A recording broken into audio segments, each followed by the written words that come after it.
DeLea Sod Farms proudly present your 2013 Grounds Crew, keeping the field the best in the Atlantic League.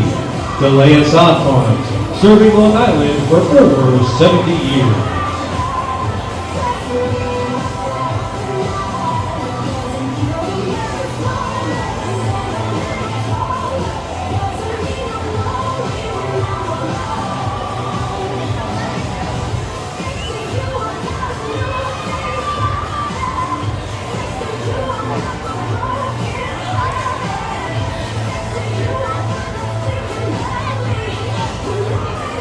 Hey Ducks fans, are you looking to win a quick buck so you can have some extra cash to spend in the ballpark tonight? Head over to the table in front of the Waddle Shop and purchase some tickets for our 50-50 raffle. We'll be announcing the winner later tonight, and you must be present to redeem your prize after the 7th inning. It's only $1 a ticket or $5 for 6 tickets. All proceeds will go to the Quacker Jack Foundation. Once again, check out the table in front of the Waddle Shop on the main concourse behind the press box to sign up for our 50-50 raffle here tonight.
Fans, here are tonight's umpires. Behind the plate, Matt Hensel. At first base, Hank Himmelman. And at third base, Alan Reyes.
This is Long Island Ducks baseball.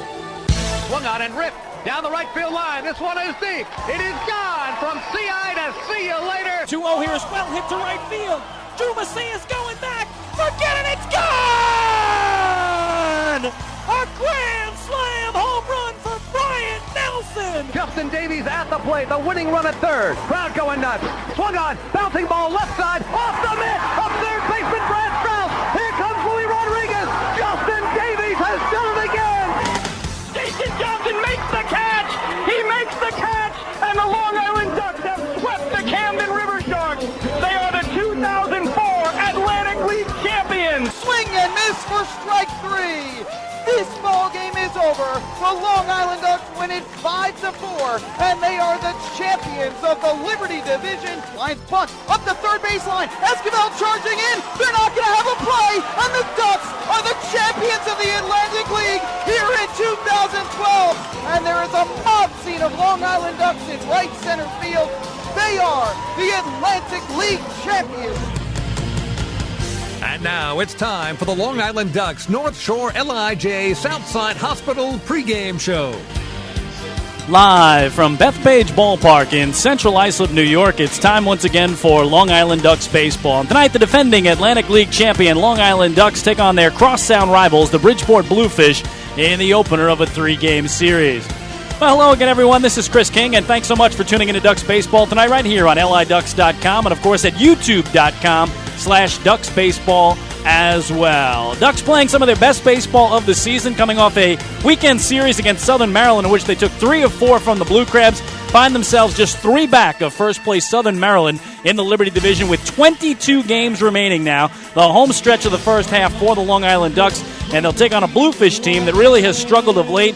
Bridgeport with just 3 wins in their last 21 games. So a Ducks team trying to stay hot, a Fish team trying to get back on track, and a good pitching matchup as well for you tonight as big right-hander Connor Graham goes for Long Island against left-hander Kelvin Villa for the Fish, making his Bridgeport debut.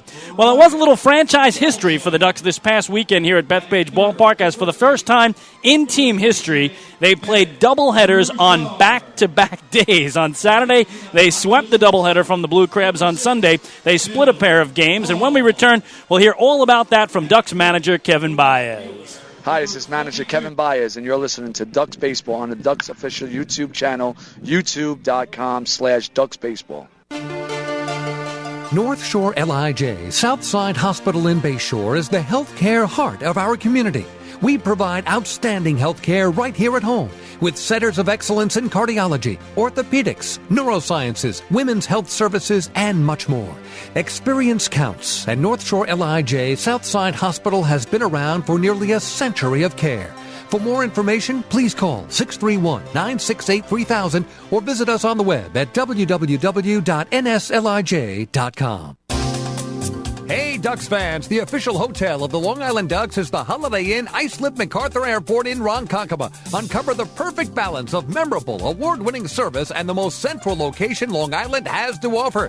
The Holiday Inn is located less than a quarter mile from the Islip MacArthur Airport with a state-of-the-art health and fitness center, high-speed internet access, a world-class outdoor pool, and the great food and fun inside the Brickyard Bar and Grill. There's never been a better time to visit the Holiday Inn Islip Airport. Best of all, it's only minutes away from Bethpage Ballpark. The Holiday Inn, the official hotel of the Long Island Ducks. Call 585-9500 today. That's 631-585-9500.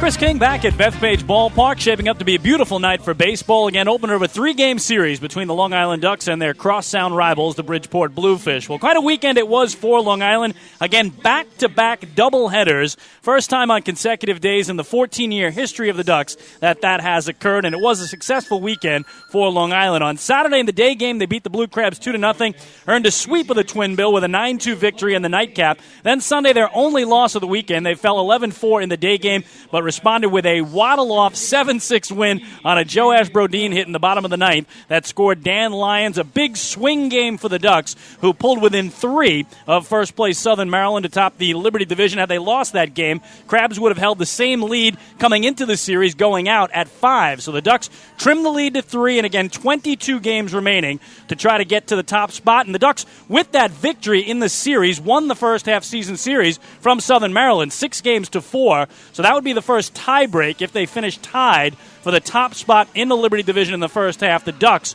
would get the playoff spot by virtue of that season series victory in the first half. Well, earlier tonight, I sat down with the manager of the Long Island Ducks, Kevin Baez, and asked him if he had ever experienced anything like playing doubleheaders on consecutive days as either a player or a coach. Here's KB.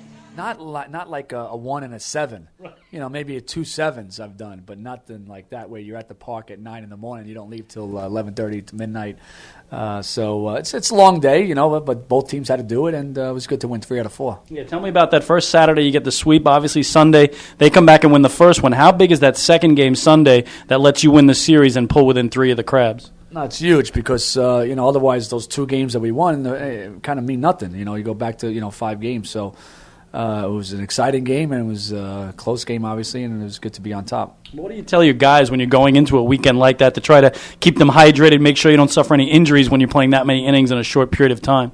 Well, I told them either they want their day off on Monday, otherwise we got to play the 2 games. So a lot of guys had plans and stuff like that. So I said, you know what? I'm a big believer in always thinking about the other team. The other team has to go through it. So whether it's bad weather, where it's that, and it's the individual and the team that tells himself, you know what, it's bad weather, or we got to play 2, or I'm a little tired, whatever it might be.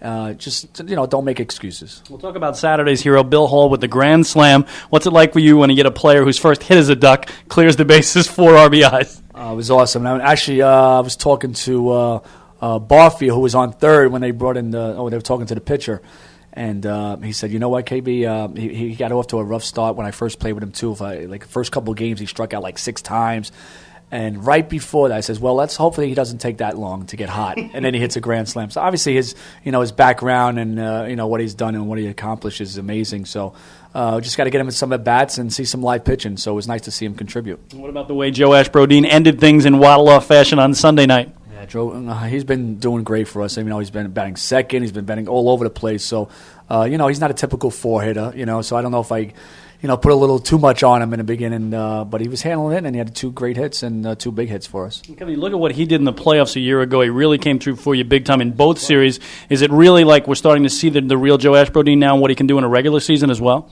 Absolutely. I mean, the kid could hit, both sides of the plate. He's obviously a switch hitter. He's a big, strong kid. He has an idea. I mean, obviously he hasn't got to a higher level, but you know what? The kid can play. What about your pitching staff and what they were able to do in the weekend as well? Yeah, it all starts from our starting pitching. Get our starting pitching, get us 6, and then our bullpen has been doing really well. So, other than that day game on Sunday, our pitching was good. How do you handicap the stretch run now, Kevin? 22 games to go, 3 back of the Blue Crabs for first place.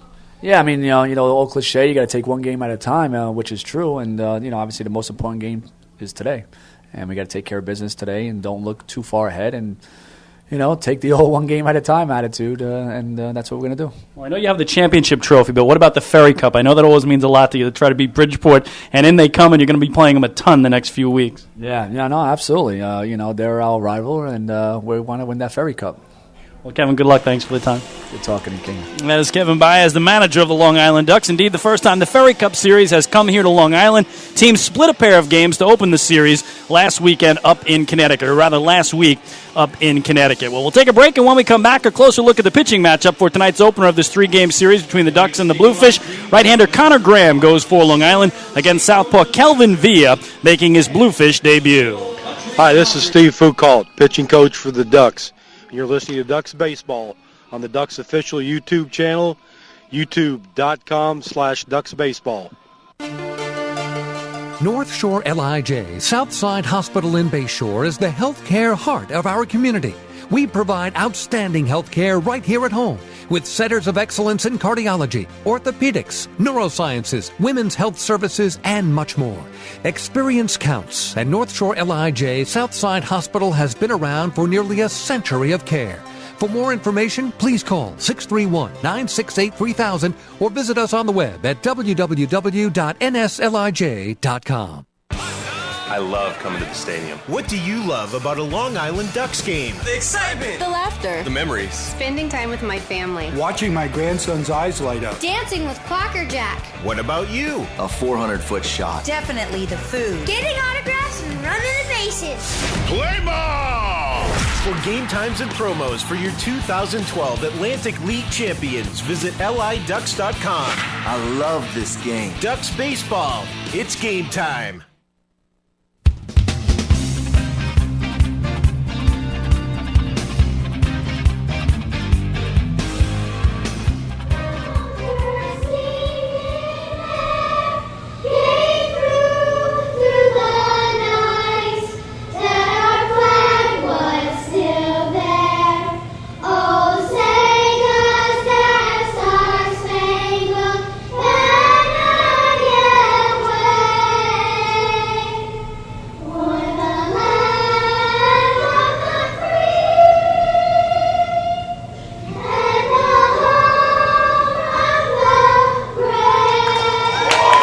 Great job with our national anthem by a group of youngsters from Ruth C. Kinney Elementary School, just over the outfield wall in Islip Terrace. I am proud to say I am an alumni of Ruth C. Kinney Elementary School, so they're wearing their East Islip red and white, and they did a terrific job. The dream team tonight, the CYO St. Rose of Lima track team, and the color guard over at third base was Pack 38.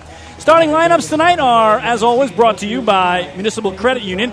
Municipal Credit Union teamed up to join us for a Walk with a Purpose promotion, and also your starting lineups tonight. First for the visiting Bridgeport Bluefish, as managed by Willie Upshaw. They come in 16-32, tied for third in the Liberty Division, 7 games back of the first place Southern Maryland Blue Crabs. Daniel Mayora will lead it off at second base. Austin Crum, the two-hitter in left field. Alexis Gomez will DH and bat third, and Prentice Redmond is the cleanup man and right fielder. Louis Lopez, the ageless one, at third base, batting fifth. Victor Diaz will play first base and hit sixth. James Simmons in center field bats seventh. The former Duck, Louis Rodriguez, will catch and bat eighth. Brandon Chavez, the 9-hitter in shortstop. And on the hill tonight, the left-hander Kelvin Villa making his Bluefish debut. For Kevin Baez, Long Island Ducks, they're 20-28 so far. Second place in the Liberty, 3 games back of the first place Crabs. Danny Perales will lead it off and act as designated hitter. Bryant Nelson at third base hits second. Ben Broussard hits third at first base. And Bill Hall will play shortstop and bat cleanup. Joe Ashbrodeen in left field hits fifth. Adam Bailey in right swings sixth. Ramon Castro, the catcher and 7-hitter. P.J. Phillips plays second base and bats eighth. And Ryan Canary will play center field and hit ninth. And on the mound right now, going through his warm-ups, the big right-hander, 6'7", 235-pound Connor Graham, the 27-year-old from Piqua, Ohio, appearing in his 13th game of the season and making his 5th start. Graham comes in with a record of 2-3 and a 6.02 ERA. In 34 1/3 innings tossed, he's allowed 36 hits. He's walked 14 and struck out 22. So again, the Ducks, we mentioned, it might be playing their best baseball of the season. Coming in, they've won 4 of 5. They're 5-2 in their last 7 games.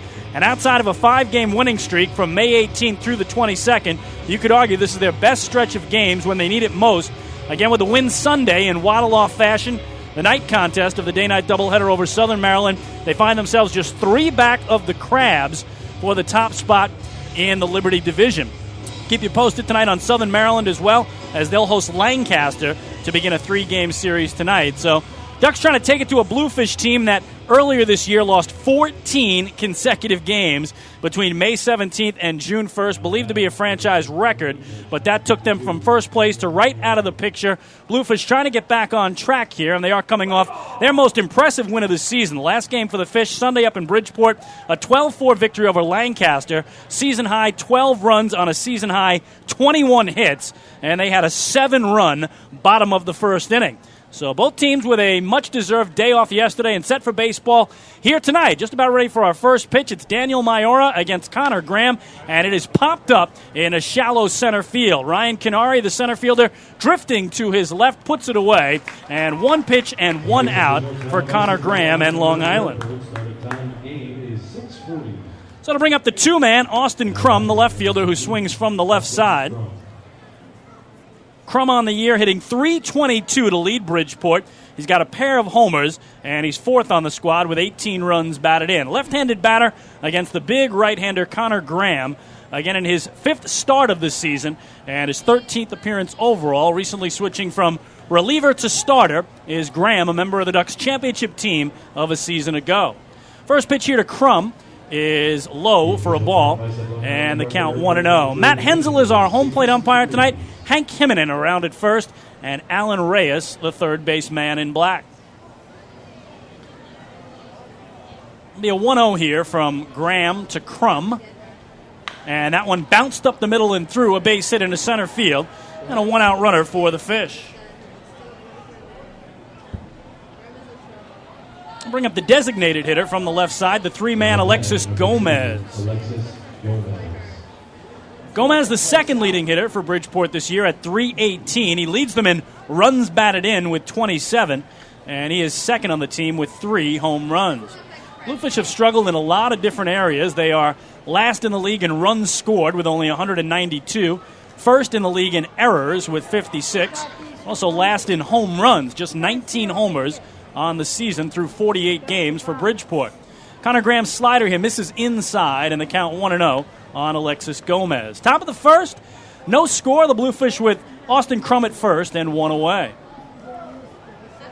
Had some rain come through about an hour and a half ago. That has cleared out, and right now just blue skies, puffy clouds floating by, and it's turned into a pretty nice night for baseball. Graham's 1-0 is in the air to left field off the end of the bat, backing up Joe Ashbrodeen. He will make the catch for out number 2. Well, defensively for the Ducks, it is Ben Broussard at first, P.J. Phillips at second, Bill Hall, the shortstop, and Bryant Nelson at third. We told you Brodeen is in left, Ryan Kinari in center, Adam Bailey in right, and Ramon Castro, the former New York Met, behind the plate. So 2 away. Crum stayed at first on that fly out to the opposite field off the end of the bat of Gomez. And it'll bring up their cleanup man, the righty swinging Prentice Redmond, the right fielder tonight for Willie Upshaw's Bridgeport Bluefish. Connor Graham ready to throw his first pitch to Redmond.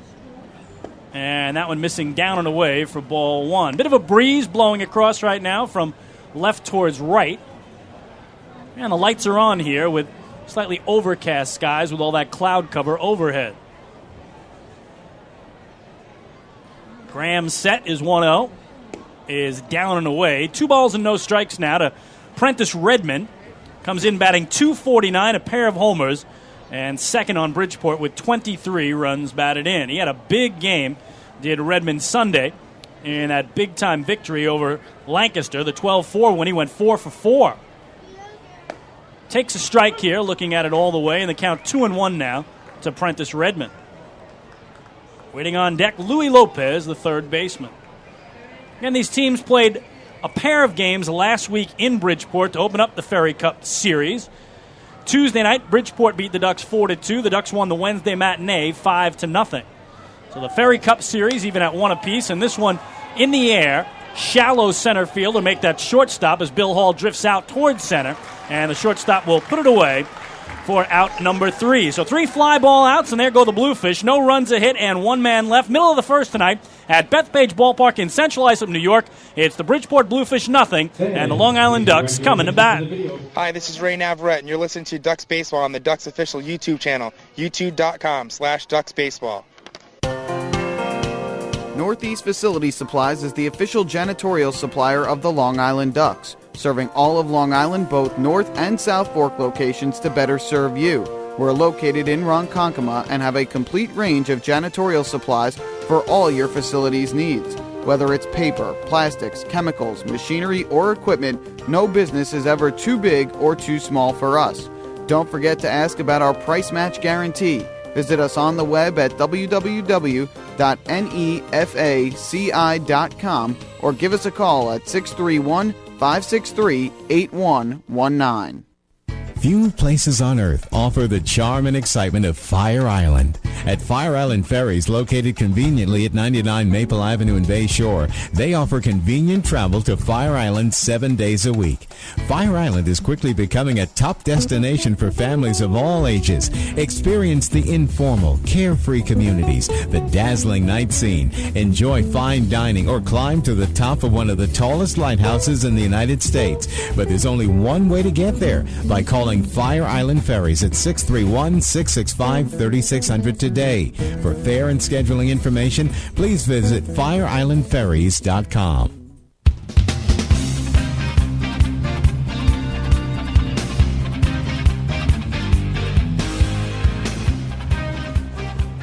No score as we head to the bottom of the first at Bethpage Ballpark, and the Ducks and Municipal Credit Union have teamed up this season to present the Walk with a Purpose promotion. Every time a Long Island Ducks player walks, Municipal Credit Union will make a donation to the Quackerjack Foundation. Municipal Credit Union serving members since 1916. Well, Danny Perales is the left swinging DH to lead it off tonight for Long Island against left-hander Kelvin Villa, the 27-year-old, originally from the Dominican Republic, now calls Brooklyn, New York, his home.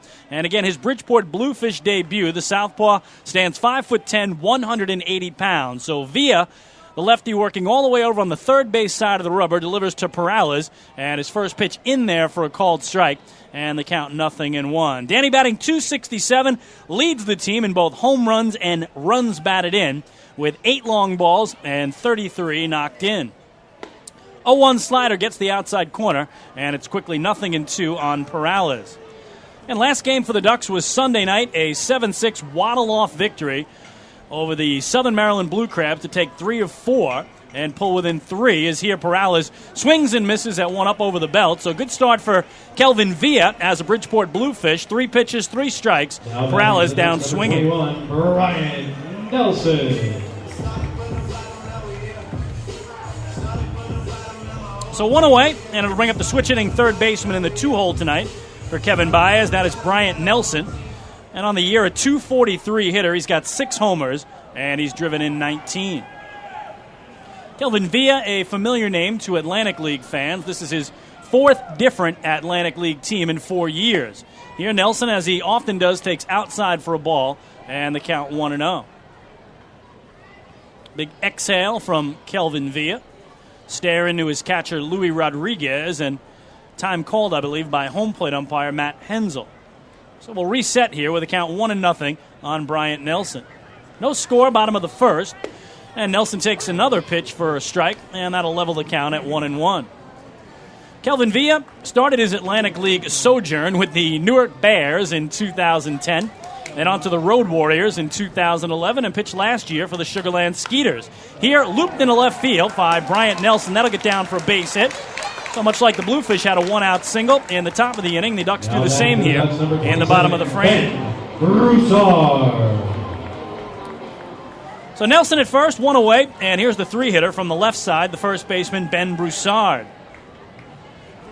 Broussard second on the Ducks in batting average at .351, has played just 21 games of the 48 Long Island has played, has hit 4 homers and driven in 12. So Villa will stare at Nelson at first. Broussard hits it on the ground to second. Mayor is short for 1. Chavez back to first in time, and Ben Broussard hits into an inning-ending 4-6-3 double play. For Long Island, no runs a hit, nobody left on the twin killing. We're through 1 here at the Duck Pond. The Ducks and Bluefish are scoreless. Hi, this is Adam Bailey, and you're listening to Ducks Baseball on the Ducks official YouTube channel, youtube.com/DucksBaseball. Now that Metrex is the official nutrition bar of the Long Island Ducks, they're fueling their powerful lineup with delicious high-quality protein to support lean muscle and strength. So that in 2013, the Long Island Ducks can have their best season ever. Uh-oh. Metrex, shaping every body. Beautify your patio, walkway, driveway, or pool surround with Nicoloc paving stones and walls. Nicoloc's specially formulated paver shield offers extra surface wear protection and color enhancement throughout the thickness of the paver. Paver shield guarantees that your pavers will look great for years to come. Bring home the elegance with Nicoloc. Visit the Nicoloc Design Center, Sunrise Highway, Lindenhurst, or Nicoloc.com. Let Nicoloc pavers pave your way.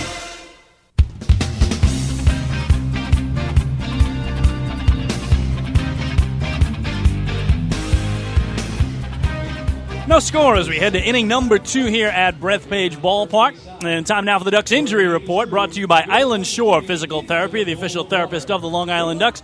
4 Ducks still on the shelf as we go into this game tonight, of course, led by Ray Navarrete, who's out with plantar fasciitis at a foot injury. Matt Way, the pitcher, out with a shoulder impingement, though Kevin Baez telling me before today's game he should be ready to go Sunday in Lancaster. Ryan Strebe has a wrist injury, and Josh Lansford a hand problem.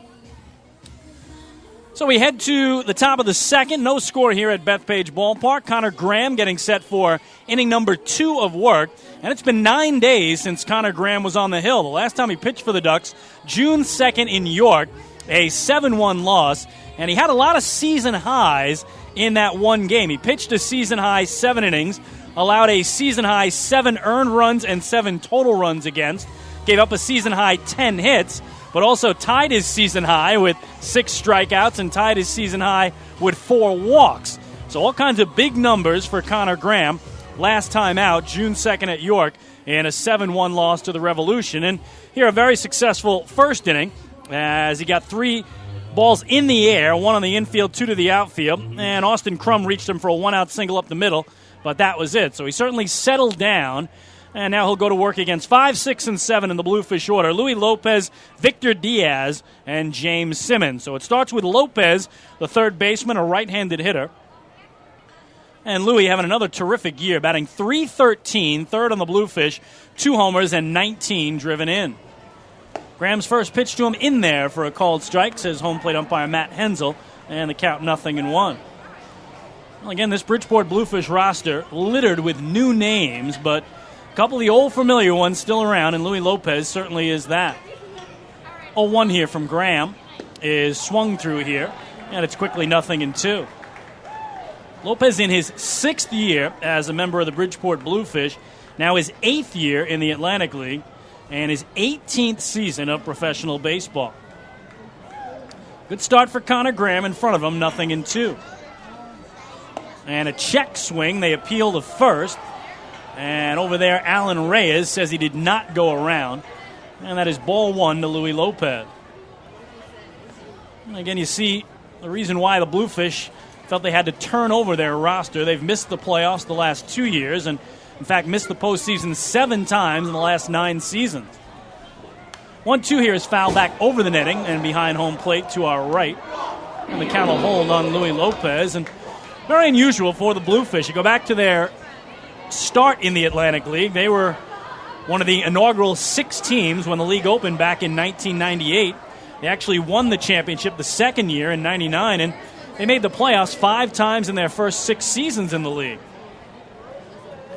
1-2 again to Lopez is a breaking ball, smacked foul down the right field line. Count still a ball and 2 strikes, but ever since that 6th season, it's been a real struggle. Again, just 2 playoff appearances in the last 9 years. That was in 2006 when they went to the finals and were swept by the Barnstormers. And in 2010, a huge upset as they lose to York after blowing away the league during the regular season. Another 1-2 here in this righty-righty. And that down and away. 2 balls and 2 strikes now to Louis Lopez. So Fish trying to get back on track in what is now, again, their 16th year in the Atlantic League. Only they and the Somerset Patriots remain from that very first season of Atlantic League baseball back in 1998. Ducks began in the 3rd year for the league, 2000. Grounded here to third. Bryant Nelson on a high hop pulls it down. Strong throw across to Ben Broussard. And Lopez retired 5-3. Number 41, Victor Diaz. So to bring up the 6-hitter from the right side, the first baseman is Victor Diaz. Another newcomer for the Fish. He's played in just 3 games, 3 for 12 in those 3 contests, giving him a .250 batting average. Hit his first homer as a Bluefish on Sunday in that blowout win over Lancaster, and has driven in 3. First pitch from Graham is down low for a ball, 1-0. First time Connor Graham has seen the Bridgeport Bluefish this season. And the big right-hander way over on the first base side of the rubber. Is 1-0. Is swung through, nasty slider away, and it's 1 ball and 1 strike. Crowd filling in nicely here at Bethpage Ballpark, but boy, suddenly some dark clouds over the left field wall where there was brilliant blue skies and sunshine about 5 minutes ago. This one off the end of the bat for Ben Broussard at first. He'll step on the bag, an easy couple of hops, and this time 2 ground ball outs induced by Connor Graham, 2 away. In the first inning, he had a fly to left, a fly to center, and a shallow fly in the left center put away by the shortstop, Bill Hall.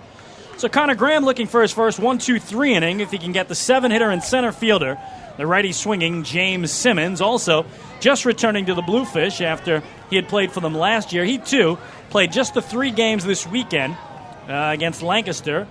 They were rained out Friday. They lost a doubleheader, the Bluefish did, to the Barnstormers on Saturday, and then bounced back nicely with that Sunday victory. Season-high 12 runs on a season-high 21 hits. Ball 1 here to Simmons. .250, also 3 for 12 in his 3 games, hasn't homered and has driven in 4. 1-0 is in there for a strike on the outside corner, just above the knees. That'll even up the count. Bluefish had hits from all 9 players in their lineup in that big-time win over Lancaster. I mentioned that 7-run bottom of the first. That one was over early up in Connecticut. There haven't been too many of those this year for the Fish, who started the season so strong. They were 6-2 in their first 8 games. They were in first place in the Liberty Division from opening night right through May 21st. Here, this one bounces low and away from catcher Ramon Castro to the backstop, but no harm with nobody aboard for the Fish and 2 away. No score, top of the second inning. In fact, the Bluefish were in first place this year, the first 31 games of the season, over a month atop the Liberty Division. As here, a called strike on one Simmons thought was up and away brings the count to 2-2, but then that 14-game losing streak from May 17th to June 1st, they went from 1 game under 500 to 15 games under 500 during that run. 2-2 here, swing and a miss on some nice breaking stuff on the inner half. And Connor Graham has his first strikeout and a 1-2-3 top of the second. We go to the bottom of inning number 2 tonight in Central Islip. The Ducks nothing, the Bluefish nothing. Hi, this is pitcher Bill Murphy. You're listening to Ducks Baseball on the Ducks official YouTube channel, youtube.com/Ducks Baseball. This one is clocked. Deep left field by Dan Lyons. Going back is left fielder Peter Barrows. He's looking up. That ball will not leave its wingman. I feel the need for speed. Talk to me, Goose. Talk to me. No good. Talk to me. Hey, Duck fans, what's more fun than a home run that helps the Ducks win a game? How about a homer that helps the community win? Chappie's Funeral Home and the Long Island Ducks have again teamed up for the Chappie's Home Run Challenge. If the Ducks hit 100 homers this season, Chappie's Funeral Home will donate $5,000 to the Quacker Jack Foundation. Every time a Ducks hitter goes deep, watch for the Chappie's Challenge home run count on the scoreboard. And if we reach 100, we're all the winner. Chappie's Funeral Home, where caring for others is a family tradition. This summer, LIPA can help you save big on a new central air conditioning system. With up to $1,000 in rebates and up to $500 in operating cost savings each year. And only a LIPA participating Cool Homes contractor can make sure you get all these savings, plus a quality installation for maximum comfort over the life of your system. Ready to save? We're ready to help. Visit lipower.org/coolhomes to make sure that your contractor is a LIPA Cool Homes contractor.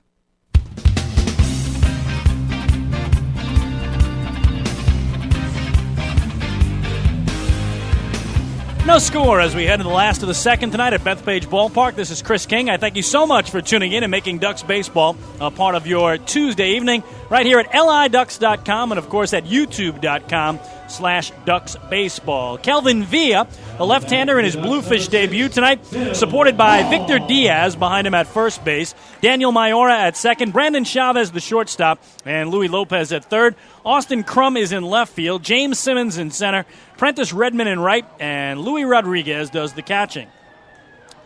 So Villa, the southpaw, begins with a cleanup man and right-swinging shortstop, the newcomer for Long Island, Bill Hall, who joined this weekend and played all 4 games in those back-to-back doubleheaders, a day-night doubleheader Saturday, a day-night doubleheader Sunday. First pitch to him here is up and away from Villa, and the count 1-0. Hall, 3 for 13 in that 4-game set, giving him a .231 average coming into play tonight. Wide open stance from the right, and here he foul tips it into the glove of Louis Rodriguez, and the count 1-1 on Bill Hall. Well, talk about day and night doubleheaders, Saturday and Sunday. Saturday was certainly day and night for Bill Hall and what he did on the field. 1-1 is up and away. Saturday, Ducks debut, he'd like to forget the day game. 0 for 3 with 3 strikeouts. Saturday night, a little better. First hit as a Duck is a grand slam, and he drives in 6 runs in the game. Just incredible. 2-1 here is up high, so 3 balls and a strike on the former big leaguer. In fact, over 1,000 games in the major leagues is Bill Hall. So he hit the grand slam on Saturday night. That was the 9-2 victory, and again drove in 6 of the 9 runs for Long Island. Most RBIs by any Duck in a game this season, and just the second grand slam for Long Island.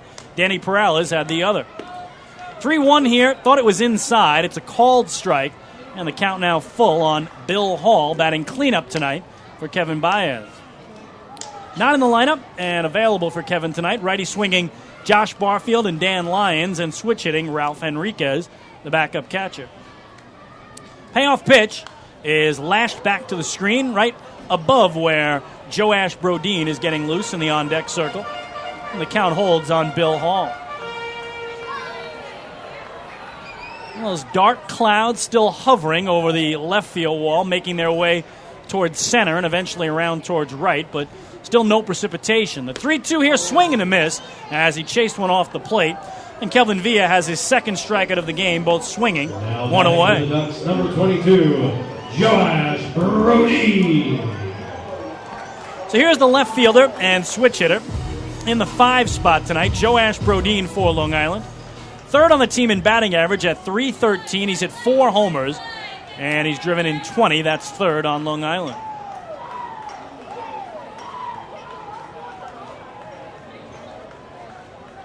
So that's righty against the lefty Villa, and up and away. Misses Kelvin. It's ball 1. Last time Joash Brodeen was at the plate, Sunday night, bottom of the 9th. Game tied at 6.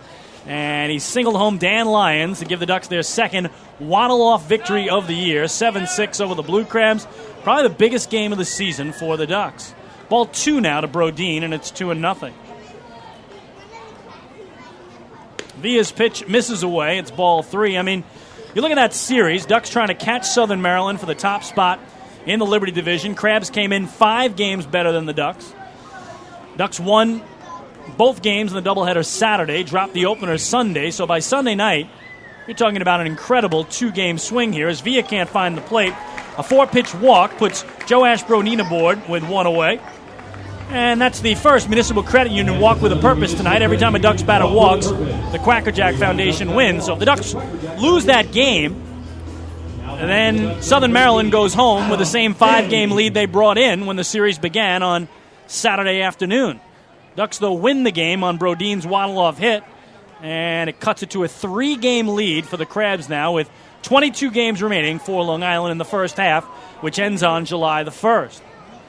No score here, bottom of the second. Brodeen at first with 1 away for Adam Bailey, the left-swinging right fielder, batting 6th, and he takes strike 1 from Kelvin Villa. Bailey hitting .261. He's second on Long Island with 7 homers, and also second on the flock with 22 runs batted in. Brodeen draws a throw over to first, gets back to the bag ahead of the tag by Victor Diaz. Joash 3 steals on the year. He's been caught twice. And Villa, of course, the southpaw's advantage of looking right over at first base. 0-1 here, down and in now to Bailey, and the count 1 ball and 1 strike. No score, bottom of the second. Each team with just 1 base hit in the game. A first-inning single by Bryant Nelson for the Ducks, a first-inning single by Austin Crum for the Fish. Villa's 1-1. Brodeen bluffed, did not go. It's popped up foul. First base side, Victor Diaz on the warning track near the Ducks dugout puts it away for the second out.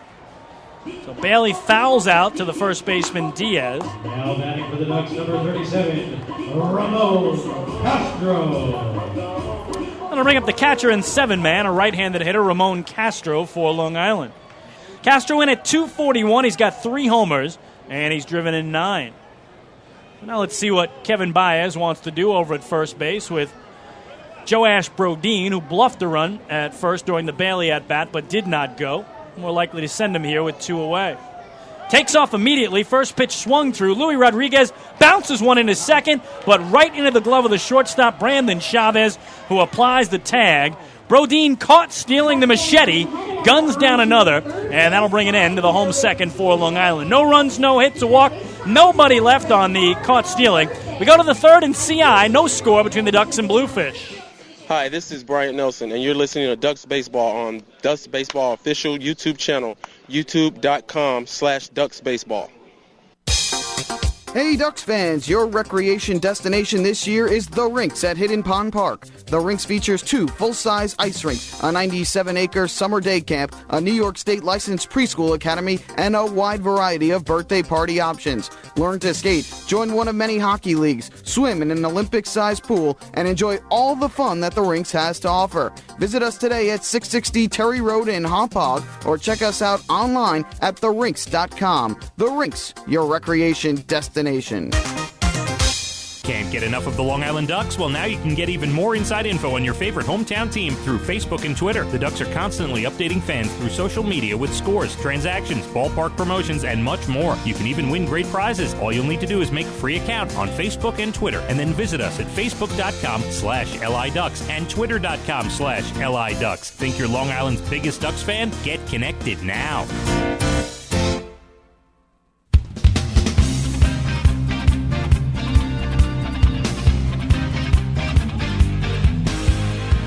No score as we head to inning number 3 at Bethpage Ballpark. Ducks and Bluefish tonight, opener of a 3-game series. And, of course, third inning always means third inning trivia brought to you by Carvel. Carvel celebrating more than 75 years of making people happy. Give you the question here in the top of the inning and the answer in the bottom of the frame. And it does concern what Bill Hall was able to do here on Saturday night. We told you his first hit as a Duck was a grand slam home run. That's pretty special.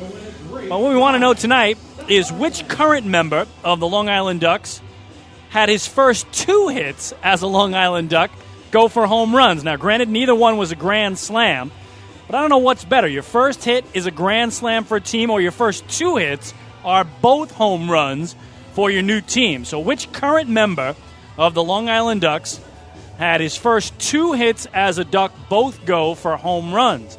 So put on your thinking caps, see if you can come up with the answer. And we go to the top of the third. Connor Graham set to go against 8-9-1 in the Bluefish order. And that means he begins with a catcher from the right side, Louis Rodriguez. And, boy, we touched on it when the bottom of the second came to an end. But Louis Rodriguez is just an amazing story. The former Long Island Duck, yes, he was a member of the Ducks championship team back in 2004. Not last year's championship team, the 2004 team. He is 39 years old in his 21st season now of professional baseball. And, boy, you go back to the bottom of the last inning. He throws out Joash Brodeen trying to steal to end the frame, as here he takes down and away for ball 1. I referred to his nickname, in case you haven't heard it, the Machete. That was his nickname as a youth coming up through professional baseball because of the way he cuts down runners on the base paths, and he did just that on cue, as here he swings through Connor Graham's 1-0 offering. And that'll bring the count to 1-1, but just to see him out there at nearly 40 years old, 21 years playing professional baseball. He wears number 9 because he's won 9 championships in his career. And the Machete's still getting it done. Here he tags one. Well hit to left field. Joash Brodeen going back to the warning track, to the wall. That ball is gone. A solo homer for Louis Rodriguez. Just his second of the season. And the Bluefish take the 1-0 lead here in the top of the third. So the former Duck really taking it to his old team early here as he makes his way toward home. 1-0 Fish on Rodriguez long ball right at the scoreboard in left center. It was unbelievable. Rodriguez did the same thing to the Ducks a year ago. Batted .358 against Long Island in the season series and hit 4 home runs against Long Island pitching. So 1-0 Bridgeport. And here's the only man yet to bat for the Fish, the 9-hitter and shortstop. Switch hitting Brandon Chavez in from the left side against the righty Connor Graham. And he fouls one straight back for strike 1. So I don't know what it is that gets Louis Rodriguez going when he sees the Long Island Ducks, but it happened all last year, and it's happening this year early on. 0-1 here to Chavez. Is a changeup away, 1 ball and 1 strike.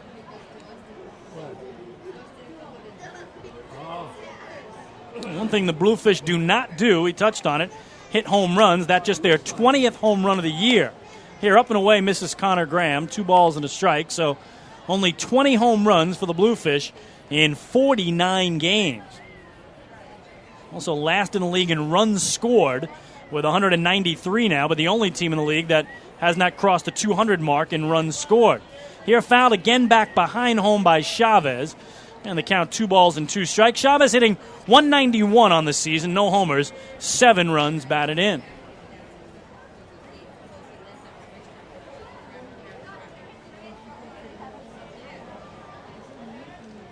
Also for Connor Graham, the 7th home run that he has allowed this season. 2-2 pitch is swung through here on the hands for a swinging strikeout, his second of the game, 1 away. Pitcher Connor Graham puts another K on the Cradle of Aviation K board in section 206. So back to the top of the order for Daniel Maiora, the second baseman. He flew out to Ryan Canary in center field to open the game.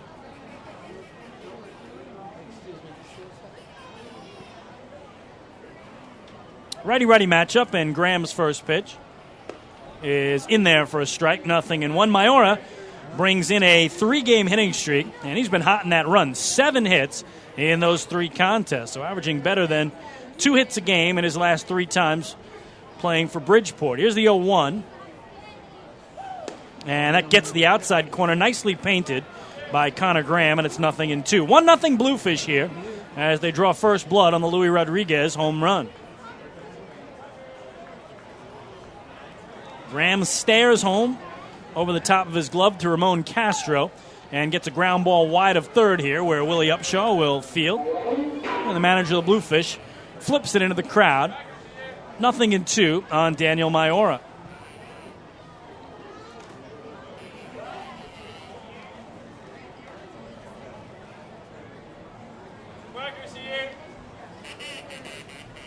Connor Graham kicks and comes home. And this one off the end of the bat towards second for P.J. Phillips.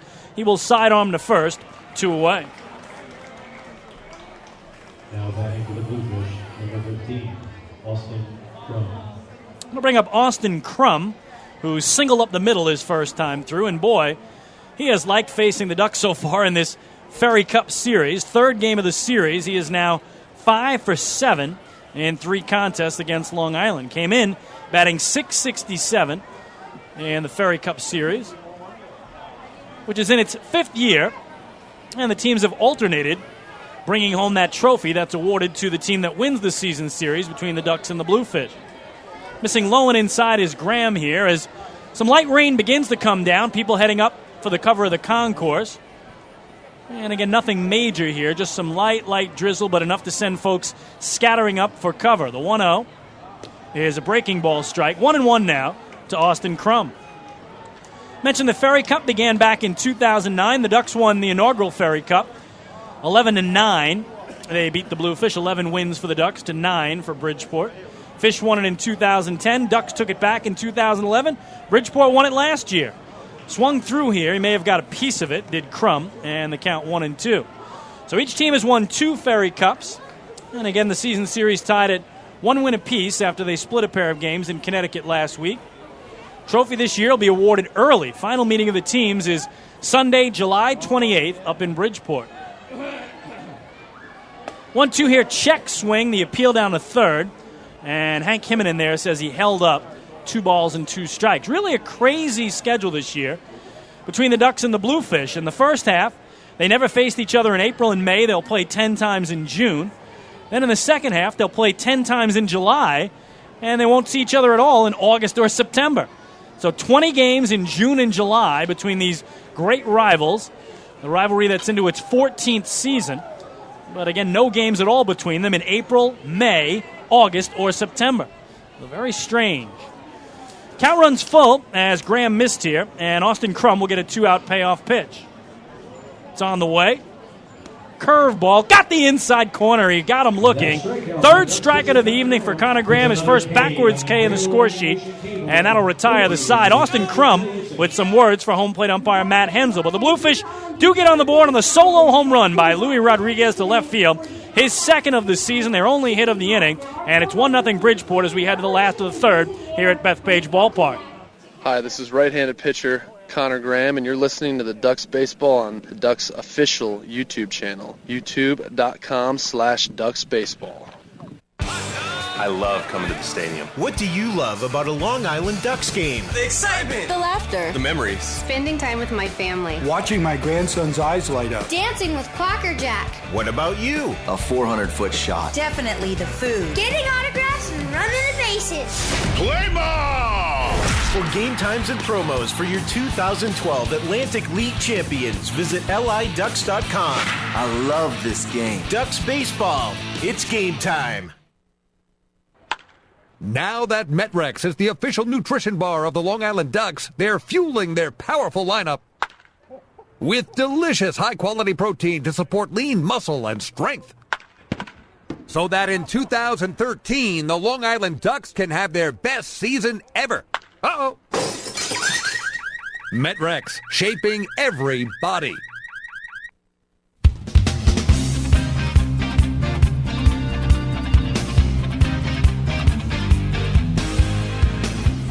Chris King back at Bethpage Ballpark in Central Islip, New York, where the heavens have opened up and suddenly we have rain and lots of it. The grounds crew and the staff of the Long Island Ducks doing their best to get that tarp over the entire infield, but as you can see, the rain has come so quickly and so heavily that the tarp is weighted down now, and they'll finally get some extra staffers out there that will pull it over the entire infield to preserve that so that this game can. The black clouds start to come. And then almost without any warning, torrential downpour here. The radar did show a system coming through, but after that, nothing more. But they've got to be able to cover the rest of this infield here to save the infield and save the potential conclusion of this game, as the incredible weight of all that water right now making it very difficult to move the tarp. They've got about 1/10 of the infield to go, as you can see there on the first base side.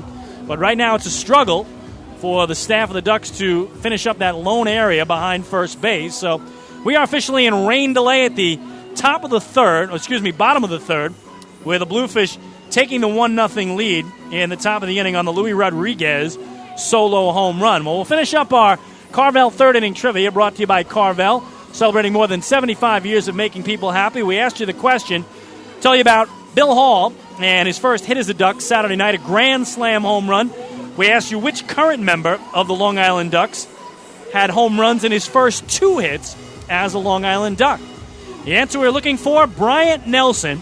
You have to go all the way back to 2007. Bryant Nelson joined the Ducks on Sunday, June 24th at Newark. Finally got into a game on the 26th at Newark. And his very first 2 hits as a Long Island Duck were home runs in back-to-back at-bats against Bears pitcher Matt Sweeney. Hit a 2-run homer against him in that first at-bat, and then the very next at-bat, another 2-run homer against Matt Sweeney. So Bryant Nelson's first 2 hits as a Duck were both home runs, and that's the answer we're looking for, Bryant Nelson. So as you can see, watching at youtube.com/DucksBaseball, Duck staff still trying to get that tarp over the remaining portion of the dirt infield that is showing there. And right now, the entire first base line from home plate, well beyond the bag, still exposed to the elements, as this came right as we went to break after the top of the third inning, where Luis Rodriguez hit a home run to left field to lead off the frame and give the Bluefish the 1-0 lead. So again, we will officially go into rain delay theater here at liducks.com and youtube.com/DucksBaseball. We'll bring you the audio from the Ducks Championship DVD 2004, a season to remember, and hopefully we'll be back with the resumption of this game, the opener of the 3-game set tonight. First game of the season in the Ferry Cup Series here on Long Island is officially in a rain delay, middle of the third inning. Bluefish lead the Ducks 1-0. Hi, I'm Chris King, the radio and TV voice of your Long Island Ducks. 2004 was a very special season for the Ducks, both on and off the field. From the first pitch of spring training until the final out of their championship victory, there were packed houses, nail-biting wins, and enough excitement to last a lifetime. During the Ducks' first ever trip to the Atlantic League playoffs, each of their 6 games was decided by just 1 run, with the Ducks winning 5 of those. In putting together this championship DVD, we'll take a walk down memory lane and take you step by step through the Long Island Ducks' 2004 Atlantic League Championship.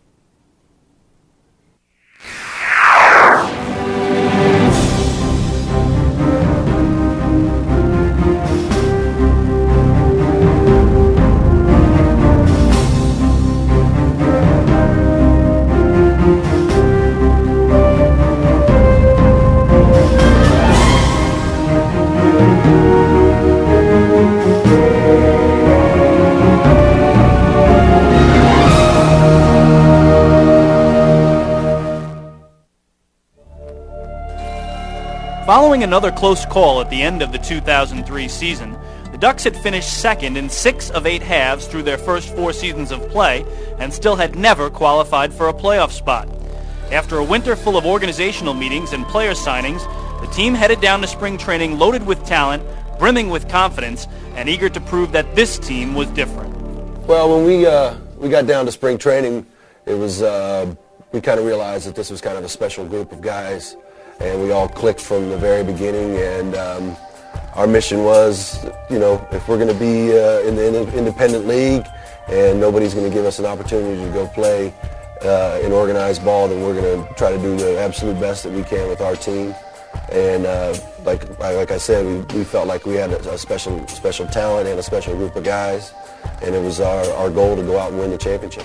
He is all business on that 5th day. I tell you, he has his good times and whatever, and keeps everybody loose up to that point, and then it's business day. I expect to win, and I expect to win pretty much with the whole pitching staff.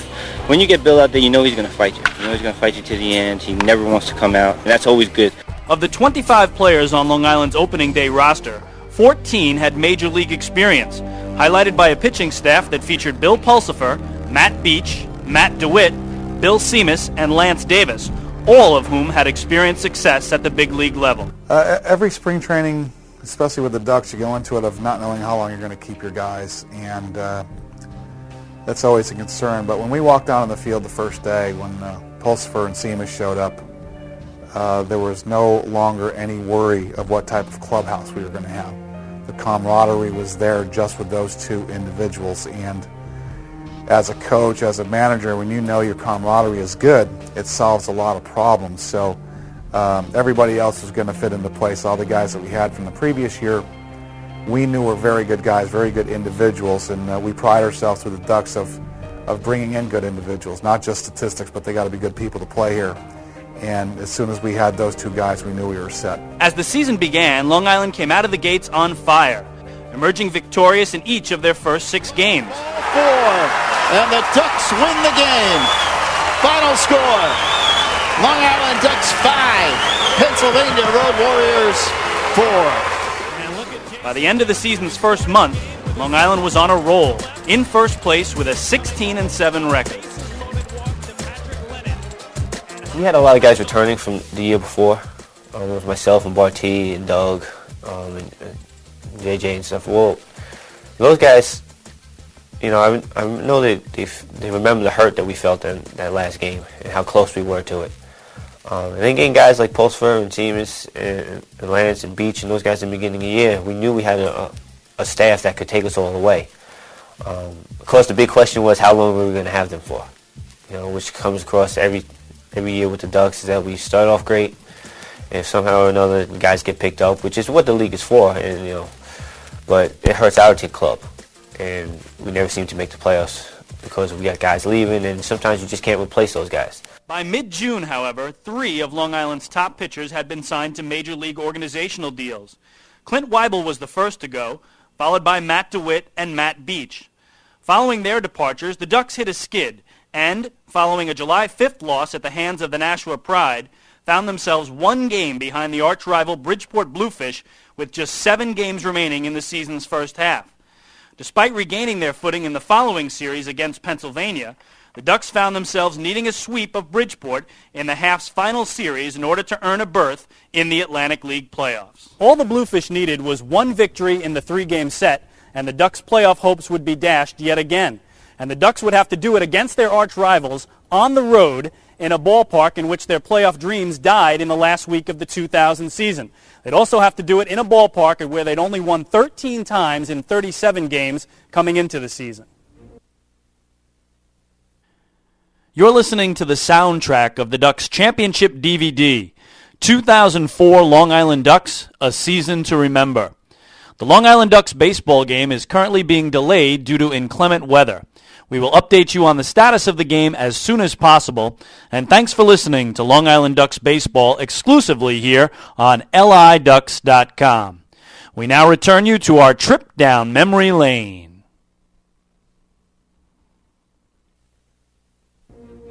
The 3-game series with Bridgeport during the July 10th through the 12th was quite an exciting series, and it was great to have the fans coming over. I mean, there was so many little facets of that particular series that was going into play that not a lot of people, unless you've been around and been a part of the Long Island Duck organization for a while, would really understand the complexity of it. With that veteran team that we had, we knew that if we just went in and played one game at a time, which is of course very cliche, but yet is very applicable for the situation.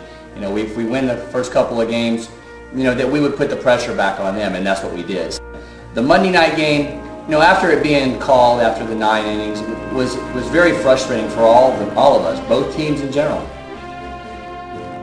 I know the feeling after the game of that last night when it was raining. We were in the clubhouse and we were going, this can't happen. I mean, we can't end it like this. We had just come back. I mean, we battled our butts off. And so did Bridgeport. I mean, it was a great series that we played against them.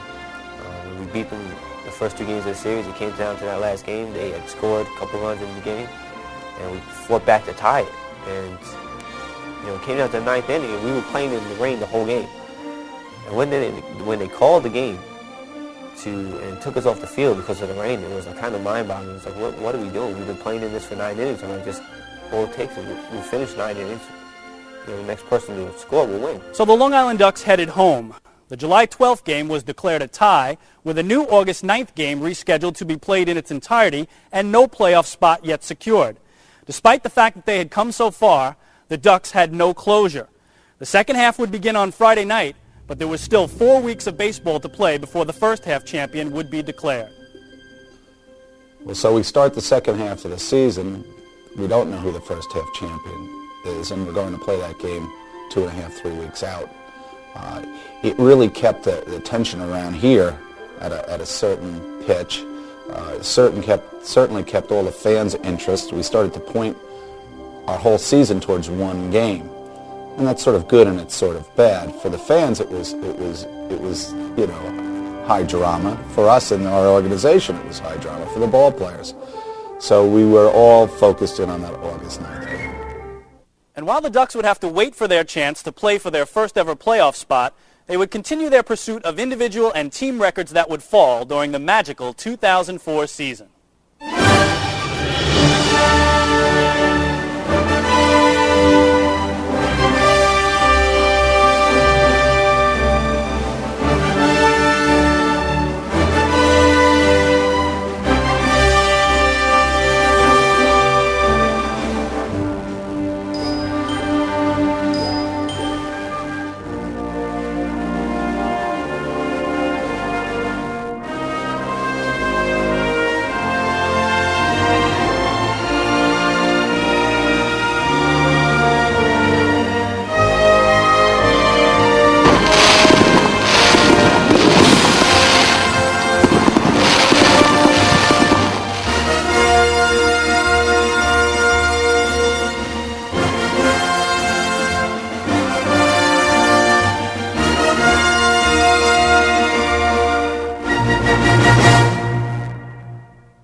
The Ducks' second half playoff drive has begun. But wait a minute, what about the first half? Good question. Something you've never even heard in baseball. Just like, let's put off the first half until a month later. Because of a rainout, the Ducks and Bluefish have yet to decide who won the North Division. They'll replay the game in its entirety August 9th. I mean, we definitely had momentum in our favor, and it was just too bad that it just had to stop like it did. To have it end like that was really disappointing.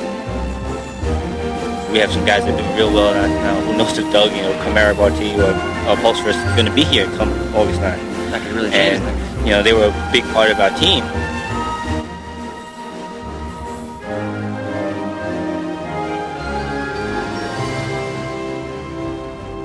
"19 days and counting till August 9th.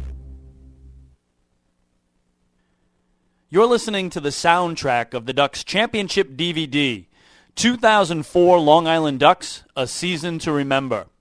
The Long Island Ducks baseball game is currently being delayed due to inclement weather. We will update you on the status of the game as soon as possible, and thanks for listening to Long Island Ducks baseball exclusively here on LIDucks.com. We now return you to our trip down memory lane.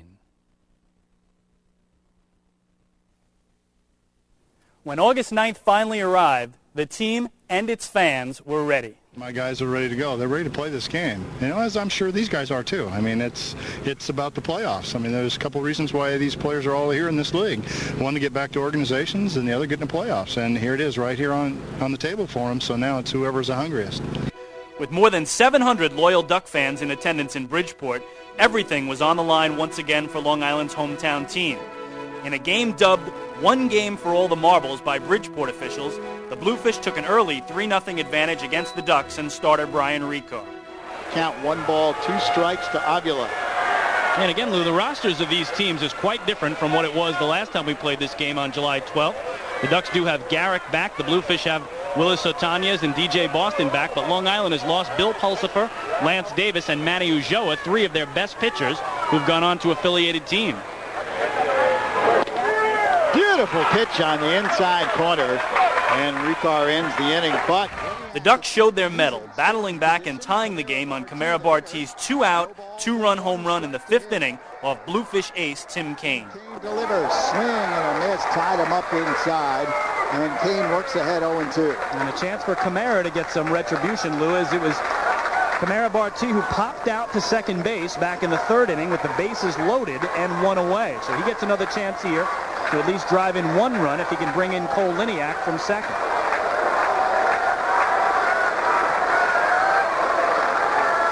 0-2 pitch, swung on and drilled to deep left field. Going back is Otanez. It's gone. A home run for Barti. A 2-run shot. And we are all tied at 4. Well, for Camara Barti, his team-leading 18th home run. We were down early, so we were like, all right, now we got to fight back. But once you hit that 2-run home run and we're dead even, it's a whole new game. It's like, all right, it's 0-0. Now it's our game. We have the momentum. Let's take it. Let's go all the way with this. Now Andrew Salvo. Be interesting to see if he tries to bunt here. I would think so. Bridgeport thinking bunt. Lualoa now coming in at 3rd, and Salvo bunts it. It's a good-looking bunt, and they're going to go to first. For second, Sherman thought about going to second, but then got the sure out at first base. Salvo does his job. Sacrifice bunt sends Rodriguez down to second, and he is the potential go-ahead run for the Ducks. Well, Andrew Salvo practices that bunt every day in batting practice, and in the biggest spot of the season for Long Island, he comes through as manager Don McCormack there, playing small ball here in a tie game, and now he hopes that Kevin Baez, who's had the best defensive play of the game for Long Island, can come through with some offense. Well, the Duck fans making some noise now. Baez and Justin Davies will try to give the Ducks the lead. Baez swings and lifts it deep down the right field line. Pennyfeather is there, makes the catch. Rodriguez is going to try to go. Pennyfeather's throw is into the stands, and Rodriguez will score on the overthrow. Long Island takes the lead. It's 5-4 Ducks. Well, can you believe it? Will Pennyfeather, who had the best catch of the game for the Bluefish and one of the best arms in the Atlantic League, just threw one into the seats, into the Duck fan section. And as he did, Louis Rodriguez, who was tagging, is able to circle 3rd and score. The Ducks have their first lead of the game in the top of the 9th on a Will Pennyfeather overthrow. With the Ducks now holding a 1-run lead, Long Island called on closer Bill Seamus for the final 3 outs. And the Bluefish now down to their last strike. And much like they do at Citibank Park, the Duck fans are on their feet throughout this ballpark, hundreds of them, standing and cheering for what they hope will be strike 3. No balls, 2 strikes to Boston. Seamus gets the sign. Here's the 0-2 pitch. Strike 3. The Long Island Ducks have won the first half championship in the Atlantic League's North Division. And the Ducks will go to the playoffs for the first time in franchise history. And you see the jubilation on the mound. It has taken them 4 years, 3 months, and 12 days since the first pitch in franchise history was thrown back in April of 2000. But there will be postseason baseball on Long Island come September for the first time ever. And that guy, Bill Seamus, is the happiest man on the field. The Ducks battle back. You're listening to the soundtrack of the Ducks Championship DVD, 2004 Long Island Ducks, A Season to Remember. The Long Island Ducks baseball game is currently being delayed due to inclement weather. We will update you on the status of the game as soon as possible. And thanks for listening to Long Island Ducks baseball exclusively here on LIDucks.com. We now return you to our trip down memory lane. Once we got to that last inning once we brought Seamus in the 8th and we got through that, and knowing that, our cards are on the table. Everything that you kind of laid out before the game, how you want the game to go, and everything is just, it's right there for you. You just stick by your game plan that you pretty much have thought out. And when it gets down to it and it comes to, here it is, right on the table for Mr. Seamus, and the guy we've counted on the whole time. And it's like I've said before, he's one of them guys that you count on night in, night out. And it was just kind of a relaxed excitement watching him, because he just kind of manhandled Darryl Boston. It was really not much of a contest. And it was just, after that, it was such a relief, to finally get on the board with that first one, that the three of us, me, Buddy, and Dave, just kind of was embraced, and we let them do their thing on the field, and it was a relief sensation. Following a dizzying post-game celebration, the Ducks returned to the reality of the second half. With 7 of their pitchers now gone and pitching for affiliated teams, the team struggled in the month of August, posting a record of 14-16 with a 5.63 ERA. With the key pitchers now departed, it was clear the Ducks' playoff hopes would depend on a promise made by a group of pitchers all the way back in spring training known as the Band: Bill Seamus, Bill Pulsifer, Matt Beach, and Lance Davis. Those guys, upon leaving, vowed to us that if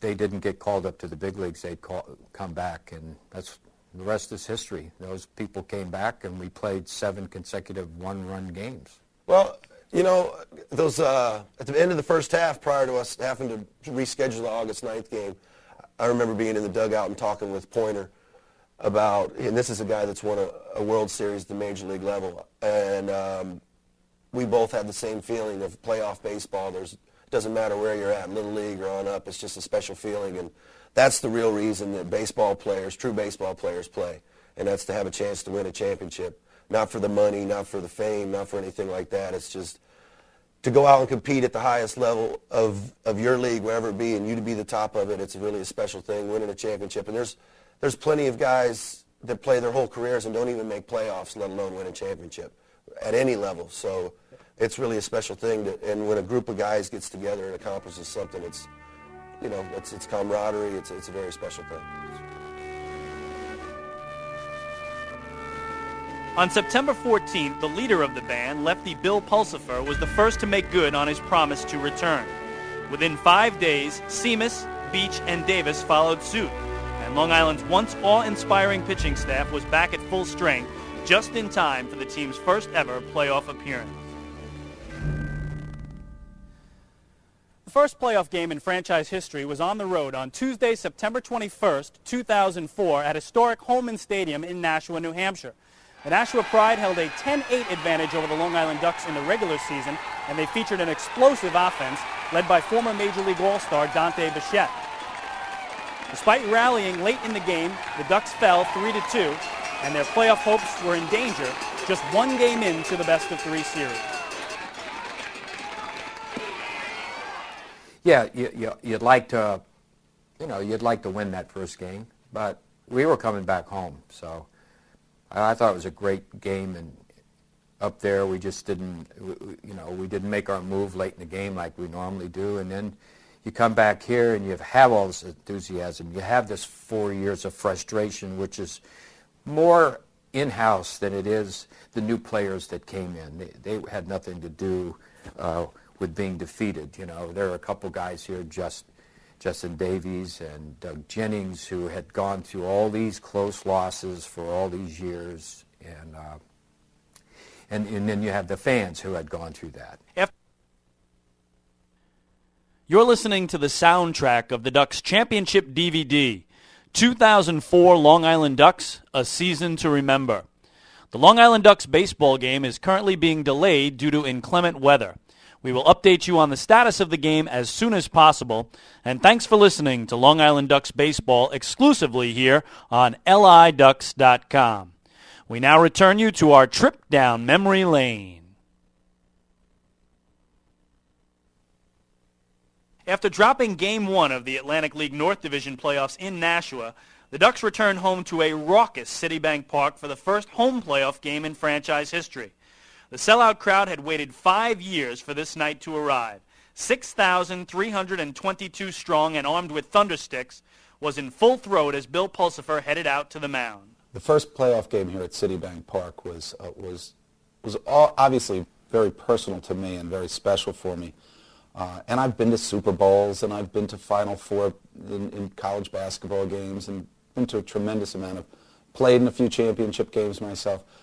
But this was, from the time I walked from my office to my seat, it was like I was in the game. And so were 6,000 other people. This was an electric night for the fans and for our whole organization. I mean, it really felt like I had to put my chin strap on, actually, and get ready to play. Almost had that football game feeling to it, not a baseball game. So it wasn't lost on anyone in the house that night how important this game was, and that we were really ready to play that baseball game. After Pulsifer exited with a one-run lead in the 7th inning, relievers Jordan Zimmerman and Joe Cotton got the game to the 8th inning for Bill Seamus, who slammed the door shut on the Nashua Pride with a 6-out save. With a 3-2 victory of their own, the Ducks were headed to the decisive Game 3, with Lance Davis headed to the hill. Davis was dazzling in Game 3, tossing 7 2/3 innings of shutout ball before giving way to Joe Cotton, who closed out the 8th inning. And while Davis was brilliant, his counterpart on Nashua, former Duck Denny Harriger, was equal to the task, leaving Long Island clinging to a 1-0 lead going into the final inning of play. Interesting, we're going against Denny Harriger, who we had let go, and we always thought with Denny, if you can get him early, you're going to get him big. And we got him a little bit early, but then he settled down and pitched a great game. He really pitched a great game, and I was just amazed at the pitches he was throwing, where he wanted to.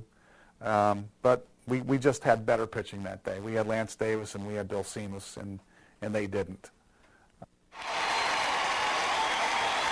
After Seamus closed out the Pride in the 9th, the Ducks had clinched the North Division title and were headed to the Atlantic League's championship round. The post-game celebration was subdued as the players in the clubhouse knew there was still one more mountain to climb. The Ducks would battle the Camden River Sharks in a best-of-5 Atlantic League Championship Series starting Friday night, September the 24th at Citibank Park in Central Islip. Game 1 of the Atlantic League Championship Series was a high-scoring affair, with Long Island leading 10-6 in the top of the 9th inning and the bases loaded. Manager Don McCormick turned to Joe Cotton to get the game's final 2 outs. For once, Long Island's bullpen didn't respond, as former Montreal Expo Chris Widger stepped to the plate and hit a grand slam home run to tie the game at 10. In extra innings, it was Justin Davies who took center stage and played the hero. The original Duck, who had amassed over 500 games in a Long Island uniform, was now in position to register his first game-winning playoff hit. Facing Camden's Evan Thomas with Jason Johnson on third and 2 outs, Davies lined a shot to right field with 2 strikes to deliver an 11-inning, 4-hour and 22-minute Ducks win, and a 1-0 series advantage heading into Saturday night's Game 2. We were on Game 1 of the championship series. The game's tied. I think it was in the 11th inning or 12th inning. I know it was extra innings, and then I came up with 2 outs facing Evan Thomas, who just recently came back from winning the championship with Buffalo in AAA. 2 down and man on, I think he was on third. And he got 2 quick strikes against me. And I'm saying, all right, I know that he's going to try and end up throwing a curveball real low inside, and because he had a really good curveball and trying to throw it low and into the lefty, trying to get me trying to ground out somewhere. So I just kind of relaxed, took a deep breath, and just tried to put the bat on the ball and let something happen. I wasn't really aiming for the hole, to hit the ball between first and second. I just saw the ball, I saw the break, stayed with it, put the bat in the ball. And once I saw that ball go to the infield, it was just a shot of adrenaline just went right through me. I can't believe I did. I just hit the base when it hit. But I mean, it's a tribute to my teammates because, guys had to get on base. Guys had to put me in that situation. We had to fight. We had to score 11 runs in the first place in order to get there. You're listening to the soundtrack of the Ducks Championship DVD, 2004 Long Island Ducks, A Season to Remember. The Long Island Ducks baseball game is currently being delayed due to inclement weather. We will update you on the status of the game as soon as possible, and thanks for listening to Long Island Ducks baseball exclusively here on LIDucks.com. We now return you to our trip down memory lane. In Saturday night's Game 2, first baseman Doug Jennings began the proceedings with a first-inning two-run home run that staked Long Island to an early lead.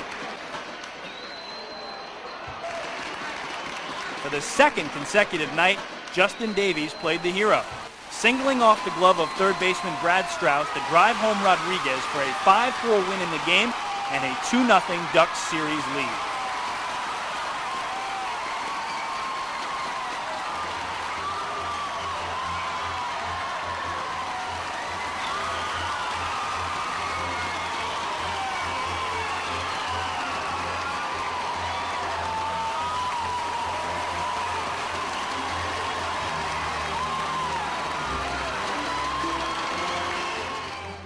I remember sitting in the dugout a couple innings before saying, it'd be cool if I had the opportunity to do this again. When it finally presented itself, I was like, wow, I mean, this is something else. I mean, here I am, I have an opportunity to do this. But I was facing Rizzo.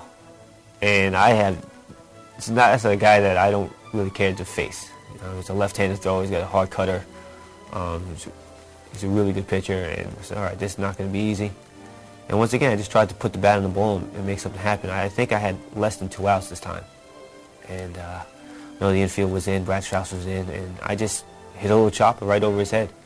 Nothing great, nothing too fancy, just luck of the bounce, and we did it. And I remember seeing that ball going over his glove and saying, holy cow, this is unbelievable to do that again. With the series switching sites to Campbell's Field in Camden, New Jersey for Sunday night's Game 3, the Ducks sent their best to the Hill, Bill Pulsipher, to try to clinch the Atlantic League Championship.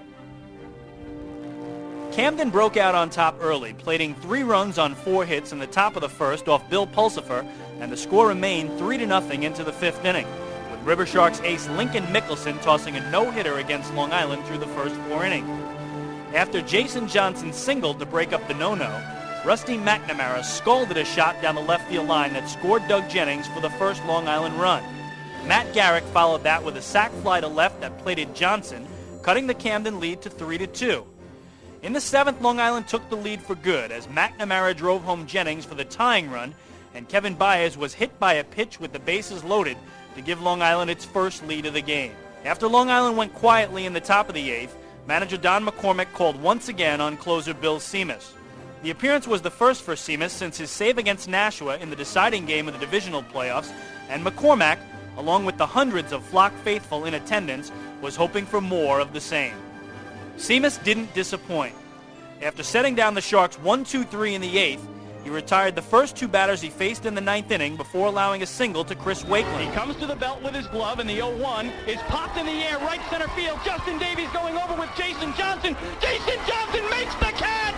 He makes the catch! The Ducks win 4-3! And the Long Island Ducks have swept the Camden River Sharks. They are the 2004 Atlantic League champions. They will hoist the trophy in this, their 5th anniversary season, and they are mobbing each other outside the Long Island dugout. The entire team is there. The Ducks became the first team in Atlantic League history to win every playoff game of their championship march by just 1 run.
storybook ending to a magical season, original Duck Justin Davies was named the Atlantic League Championship Series MVP.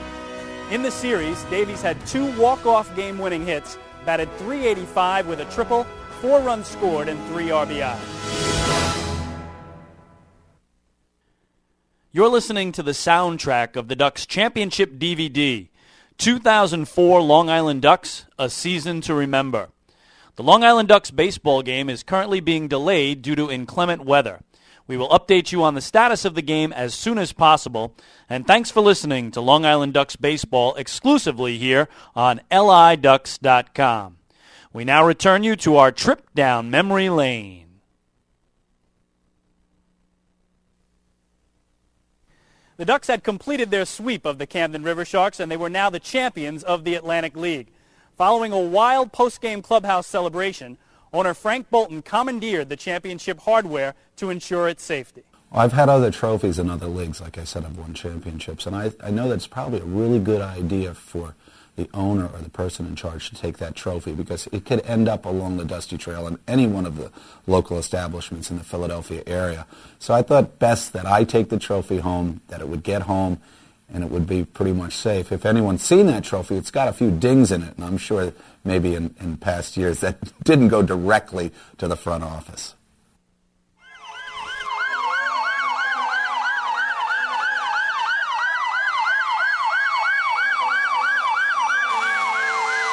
On Monday, September 27th, the Ducks returned to Central Islip victorious and were greeted by fans in a vast array of fire trucks to welcome their bus home with a celebratory water cannon salute. This is kind of a surprise here to have the fire department here. It's kind of a nice touch. And this is what we came here to do. We started the season. We knew we had a good ball club, and we finished it off right. And it's a blast. Talk about the resilience of this club. Every time they had to win, you guys just found a way to do it. Well, you know, this is the best group of guys, team-wise, I've ever played on. You know, we really pull for each other, and we live each at-bat and each pitch with each other. And I think that's why we're so resilient, is because we have so much of a support system. And it shows, because, you know, when guys come back in the dugout, there's their support right there for you. So everybody wants to do well for everybody else. Boy, there's been a lot of hard work and a lot of blood, sweat, and tears put into this, you know, and we're going to enjoy every minute and every second of it. And it's gonna go on probably all winter long too, and everybody's going to remember this moment. And God, we just are having so much fun right now. We really are. Following all the hoopla, one thing was for certain. Long Island had its first professional baseball championship, and the fun had just begun. From the hopes of spring training to their first ever playoff berth, to their first playoff win, and ultimately to their first Atlantic League championship, the 5th anniversary season in 2004 was one that will never be forgotten by the Long Island Ducks and their fans.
Chris King back at Bethpage Ballpark, where we are just about to resume baseball. In the bottom of the third, the Bridgeport Bluefish, a 1-0 lead over the Long Island Ducks on a solo homer by Luis Rodriguez in the top of the third inning.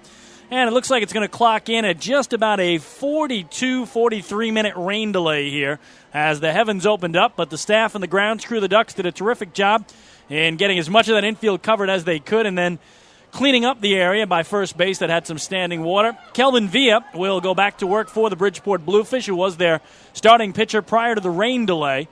And again, he will begin with the 7-hitter for Long Island, the catcher from the right side, Ramon Castro, with the Bluefish leading it 1-0, and back to baseball here as the pitch is taken for a strike and the count 0-1. So unofficially, a 43-minute rain delay as we are back to baseball here at 7:58 in the East. This one grounded to third.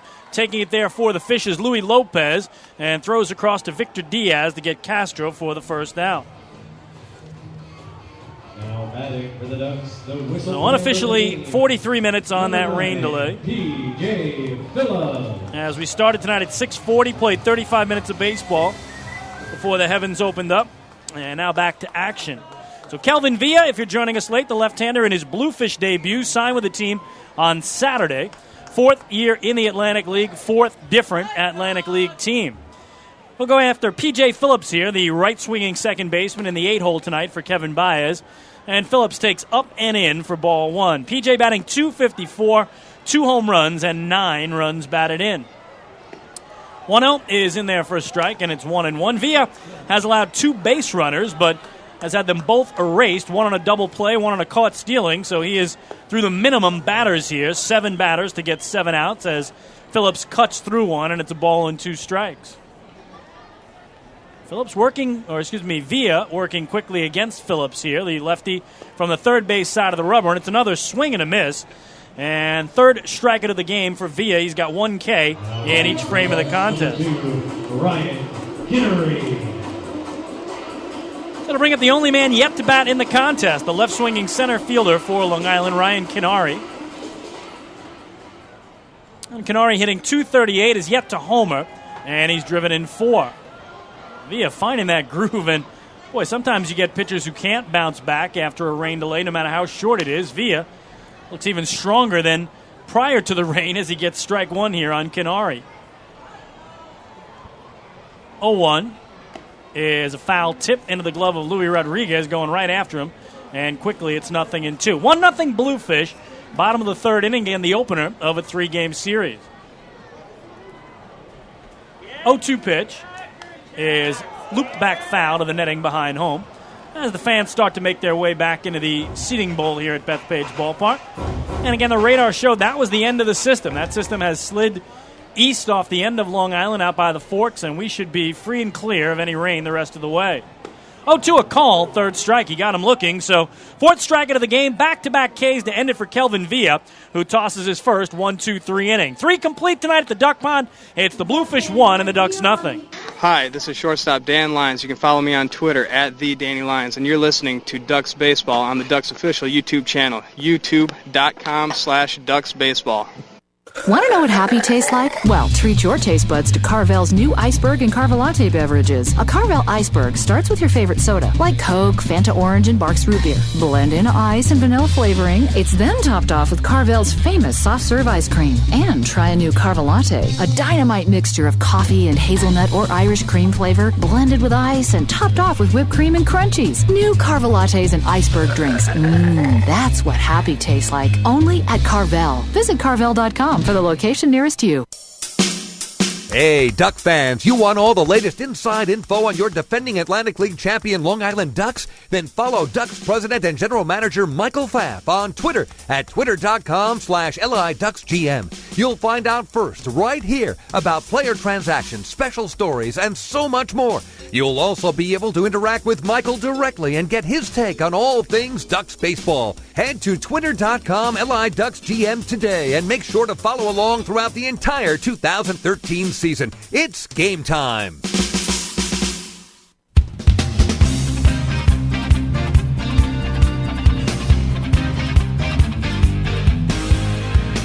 Chris King back at Bethpage Ballpark, where we head to inning number 4. Bridgeport Bluefish, a 1-0 lead over the Long Island Ducks. For the Fish, a run on 2 hits and no errors. For Long Island, no runs, 1 hit, and no errors. And much like Kelvin Villa, who pitched before the rain delay, and after it, Connor Graham, the right-hander, will do the same for Long Island. Connor giving up just 2 base hits in the game, a first-inning one-out single to Austin Crum up the middle, and then Duck killer and former Duck Louis Rodriguez hit a solo homer right into the scoreboard in left center to lead off the top of the third.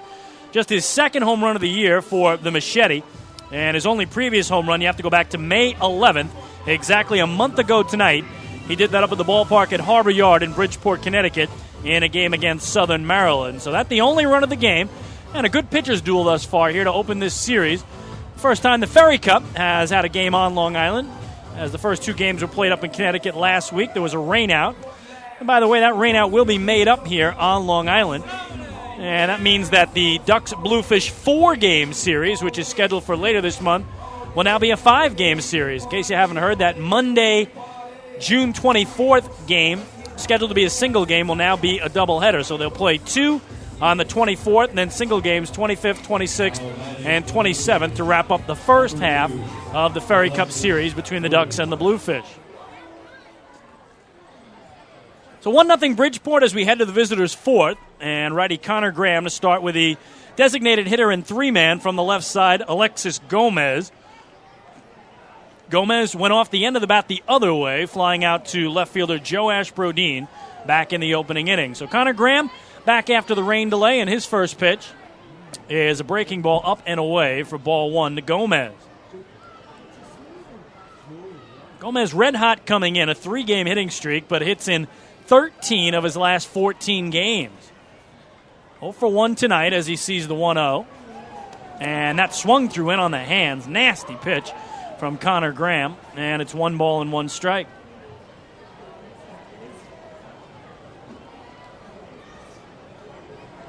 Gomez has shown in the past that he can put up big numbers if given the opportunity. Back in 2010, playing in AAA Mexico, he hit .352 on the season.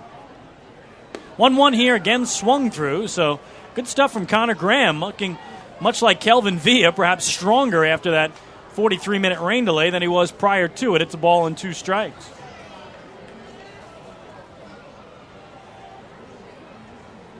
Graham patiently waiting for Gomez to set in. And now the 1-2 runs letter high, 2 balls and 2 strikes. Top of the 4th inning, 1-0 Bluefish with the lead.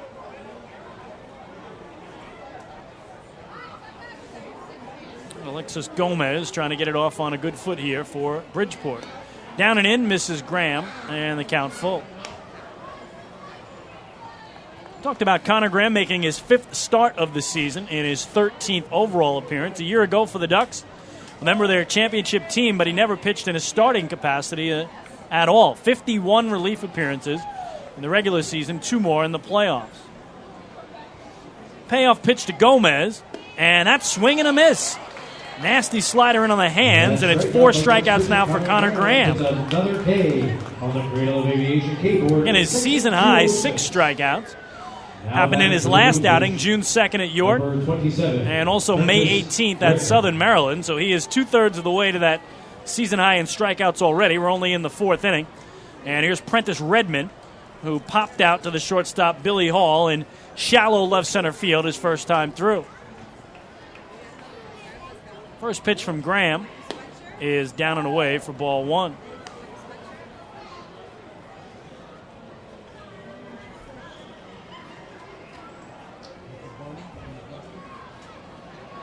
The 1-0 here to the right fielder and cleanup man is in the air towards shallow right center field. The second baseman, P.J. Phillips, back on the grass, gives it a one-handed squeeze for the second out.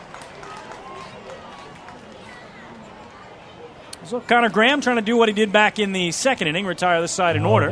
For the Bluefish, number 19, Luis Lopez. They can get Louis Lopez, who grounded out to his counterpart at third base, Bryant Nelson, to lead off inning number 2. So many of these Bluefish had monster games Sunday in that 12-4 victory over Lancaster when they again put up 12 runs on 21 hits, both season highs. And Lopez joined in the fun, had a 3-for-4 game. First pitch to Louis is down and away for ball 1. Lopez brings in a modest 3-game hitting streak. Surveys the defense straight away. little shallow in left is Brodeen. Deeper in center is Canary. Connor Graham's 1-0. Right down the middle for strike one.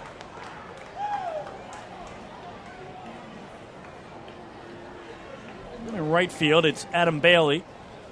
A little bit shallow as well. Lopez with power to all fields. 1-1 here is off the fist. Looped into right center field. Is going to drop in for a base hit. So making a 4-game hitting streak for Luis Lopez, and a 2-out single keeps the inning alive for the Fish. Just muscled it off the hands.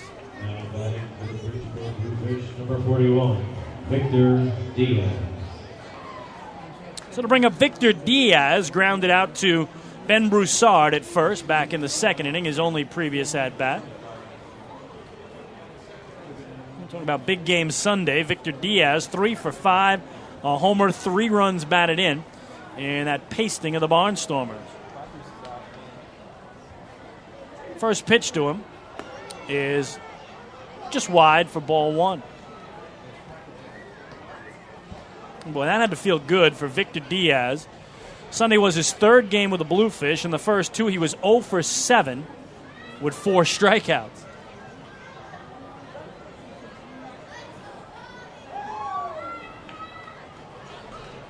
Steps out and now back in. He'll ready for the 1-0. Lopez. One thing he doesn't have is speed. He's held on at first by Ben Broussard. Just a 1-step lead. 1-0. Grounded towards short.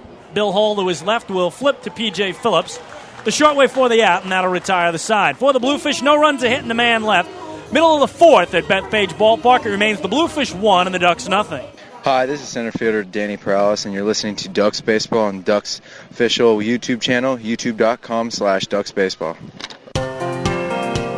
Northeast Facility Supplies is the official janitorial supplier of the Long Island Ducks, serving all of Long Island, both North and South Fork locations to better serve you. We're located in Ronkonkoma and have a complete range of janitorial supplies for all your facilities' needs. Whether it's paper, plastics, chemicals, machinery, or equipment, no business is ever too big or too small for us. Don't forget to ask about our price match guarantee. Visit us on the web at www.nefaci.com or give us a call at 631-563-8119. Take your group out to the ball game this season and enjoy all the fun of Ducks baseball at discounted prices with the Hebrew National Picnic Area, luxury suites, the Smokin' Owls party deck, and so much more. Bringing your group to the game will be an unforgettable experience. The Ducks even offer opportunities to sing the national anthem, serve as a color guard, be the Nicolak Dream Team, put on a pregame performance, display your group's artwork, or shag fly balls during Ducks batting practice. To book your outing today, call 631-940-DUCK and ask for the group sales department. Long Island Ducks Baseball. It's game time.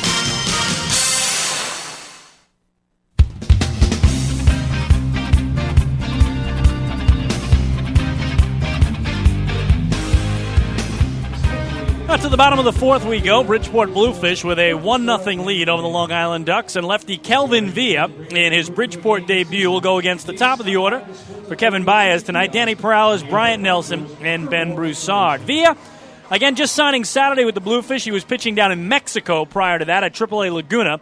Made 8 starts there, 2-2 record, 4.47 earned run average.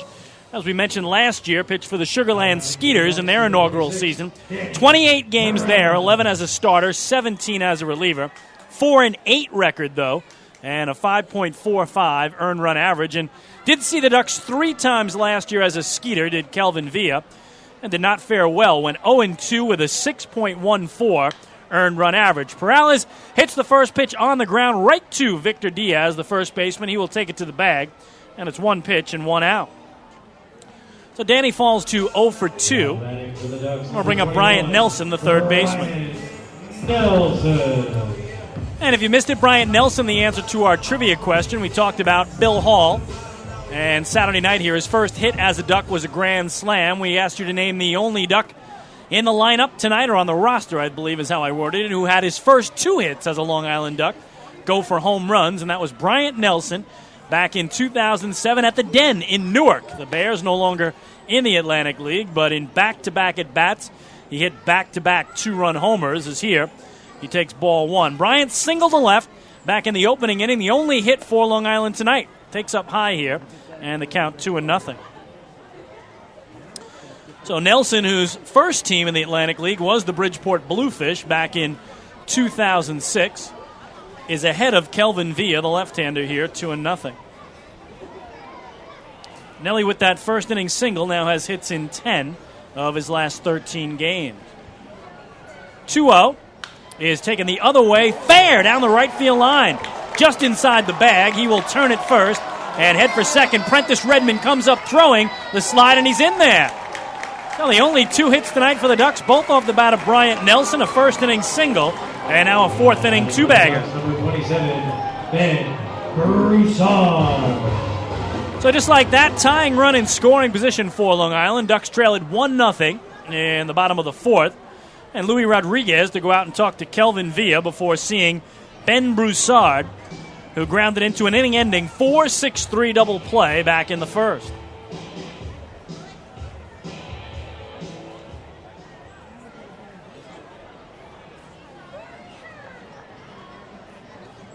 And Broussard coming in, batting .351 in his 22 games as a Duck, but came in 0 for 10 in his last 3 games.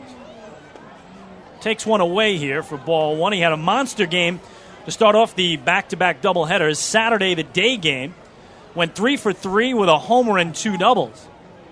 1-0 here is a slider strike on the outer edge, 1-1. Then the rest of those doubleheaders did not go so well for him. Again, Saturday night, Sunday day, Sunday night, 0 for 10 in the 3 contests. 1-1 here is taken foul off the end of the bat, high on the third base side. A ball and 2 strikes on Ben Broussard.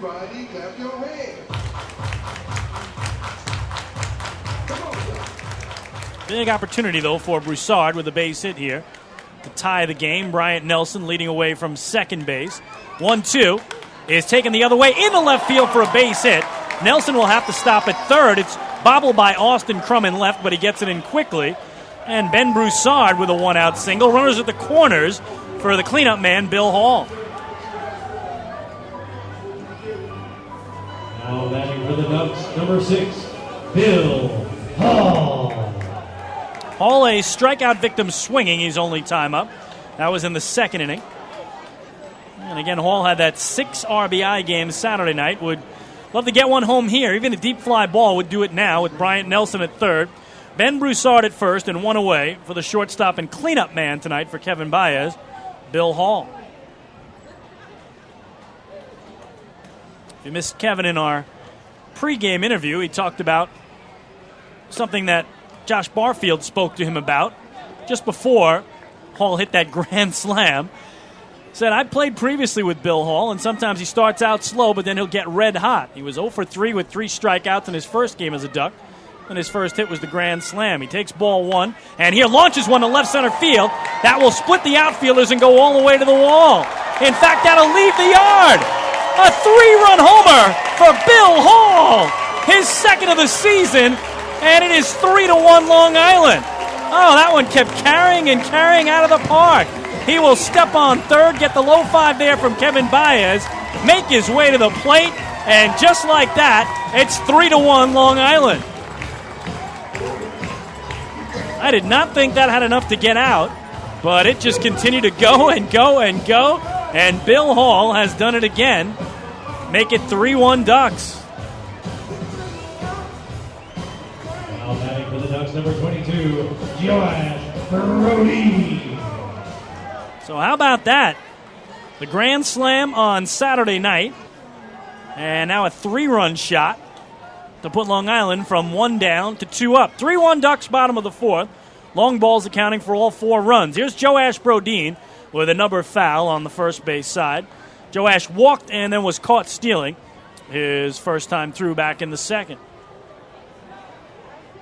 So what a start for Bill Hall, who now has 10 RBIs in his first 5 games as a Duck, as Brodeen grounds it foul, third base side. Boy, Kelvin Villa was cruising along. Had faced 10 batters, given up only 1 base hit, and now has given up a single, a double, and a homer here in the home fourth. Villa misses away.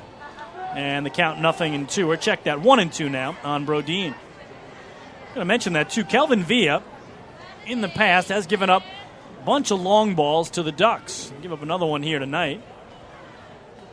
1-2 is swung through, and that'll be strikeout victim number 5 on the evening for Villa, 2 gone.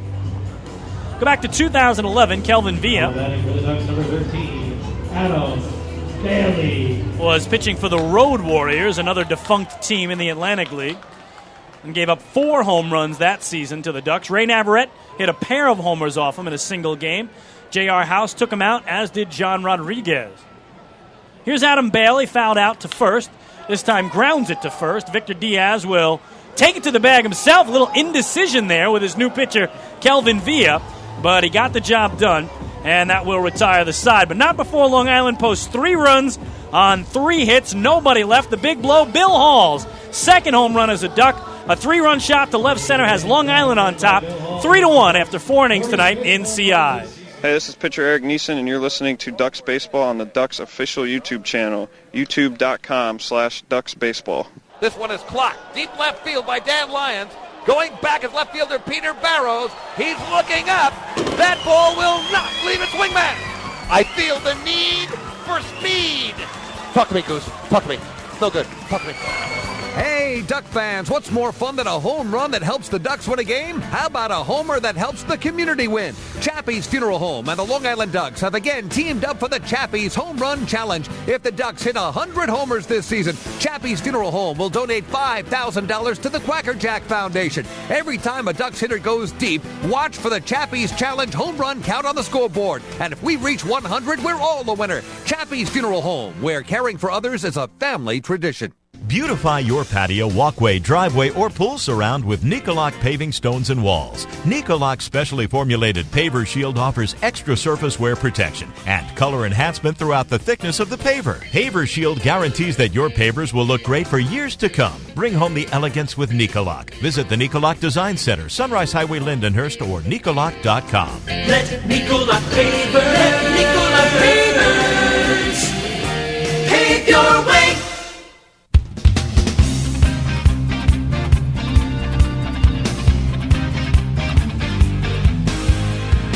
Well, we head to the top of the 5th at Bethpage Ballpark. Now 3-1 in favor of Long Island. A check of the out-of-town scoreboard from last night. Only one game in the Atlantic League last night, and that was down in Sugar Land, Texas, where the Skeeters and River Sharks opened up a 6-game series.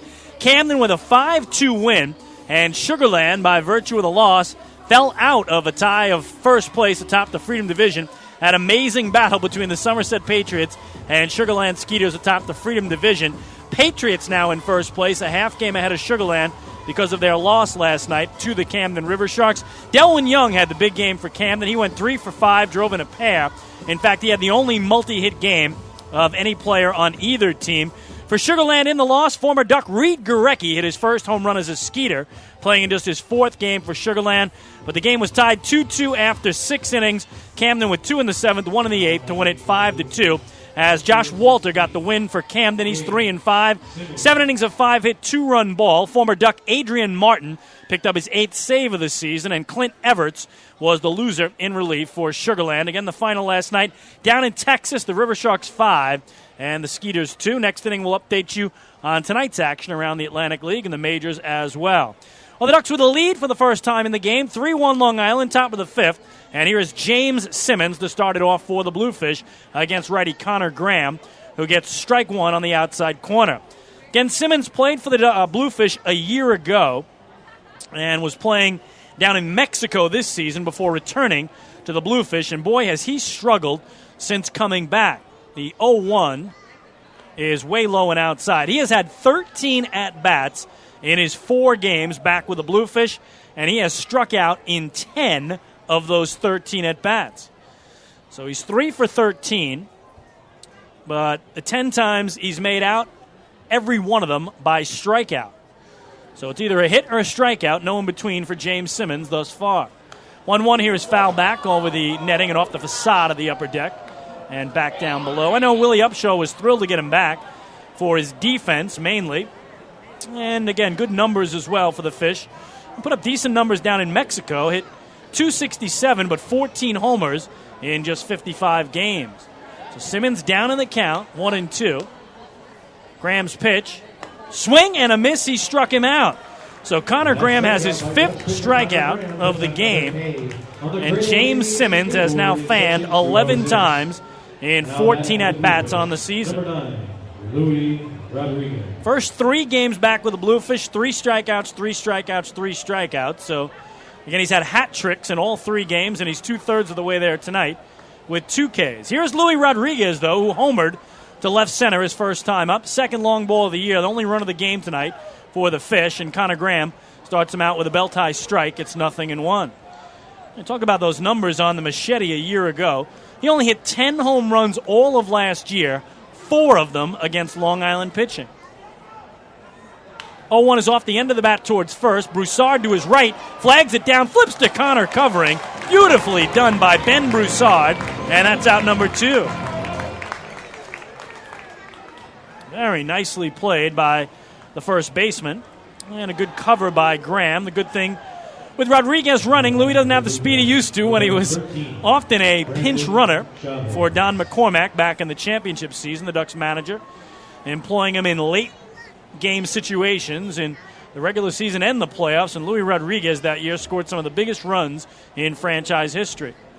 So 2 up and 2 down, and here's the 9-man and shortstop, the switch hitting Brandon Chavez in from the left side against right-hander Connor Graham. And the first pitch to him is down and in for ball 1. Chavez struck out swinging back in the 3rd. 3-1 Ducks. Connor Graham looking for a 1-2-3 inning if he can get the 9-man.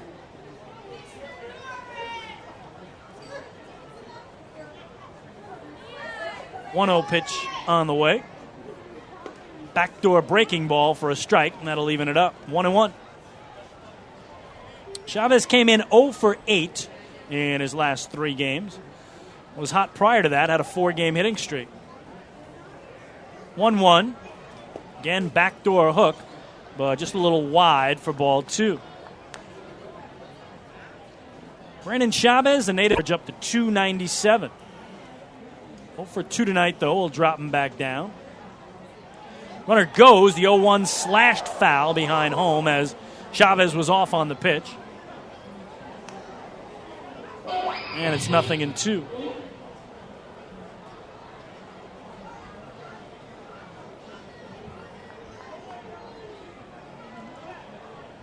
So Connor Graham pitching with a lead for the first time in the game, and so he pays a little more attention to Chavez at first after he got a big jump.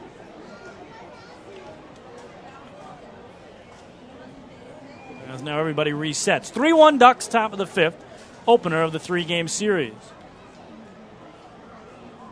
Chavez at first to the cutout. Does not go. And the 0-2 is looped foul back behind home plate. Count holds.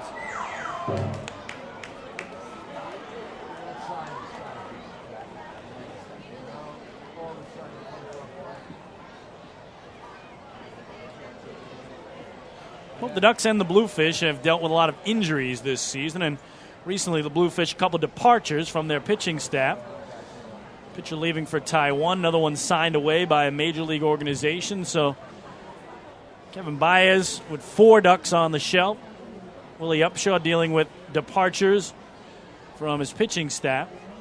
As here Connor Graham steps off and Brandon Chavez will head back to first.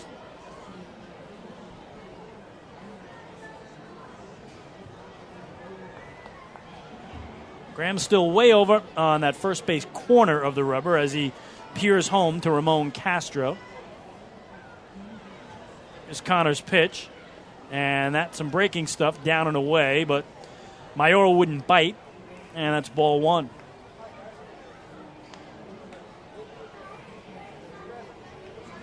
Connor Graham's last 3 times out, 2 losses and a no decision. So he has not won since May 18th at Southern Maryland. And 9 days between starts for Connor Graham. And his first look at this year's version of the Bridgeport Bluefish. Runner goes. The 1-2 is another foul ball, this time straight back. So Chavez was off again, just trying to make something happen. Could have been a hit and run. And now Ramon Castro is going to go out and I think tell Connor Graham to pay a little more attention to Brandon Chavez over at first.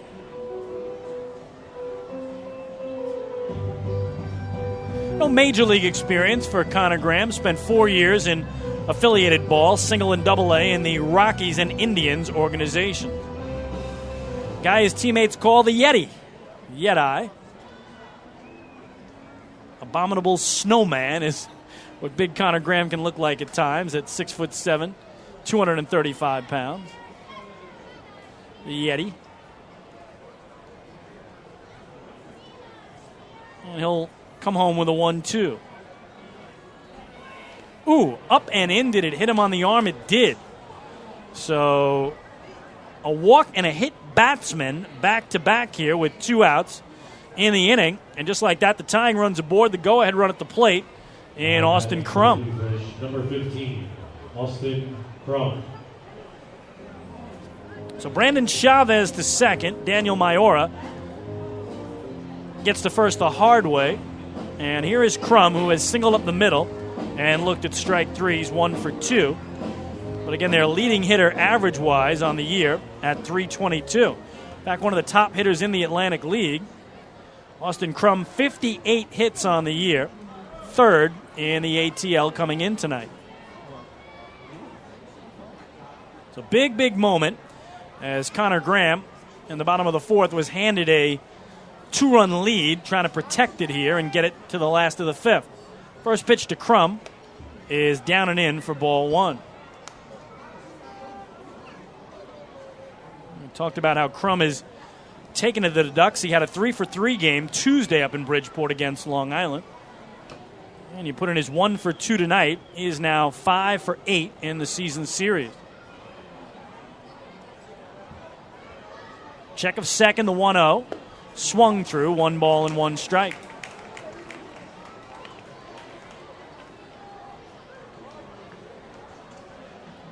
And Crum with his single tonight now has hits in 15 of his last 17 games. So the former Yankee draft pick really putting it all together here for the Bluefish. And they are hoping he can come through in a big spot. The 1-1. Just off the plate for ball 2. 2 balls and a strike now to Austin Crum. 3-1 Ducks, top of the 5th. Bluefish threatening with 2 on and 2 out for their left fielder and 2-man.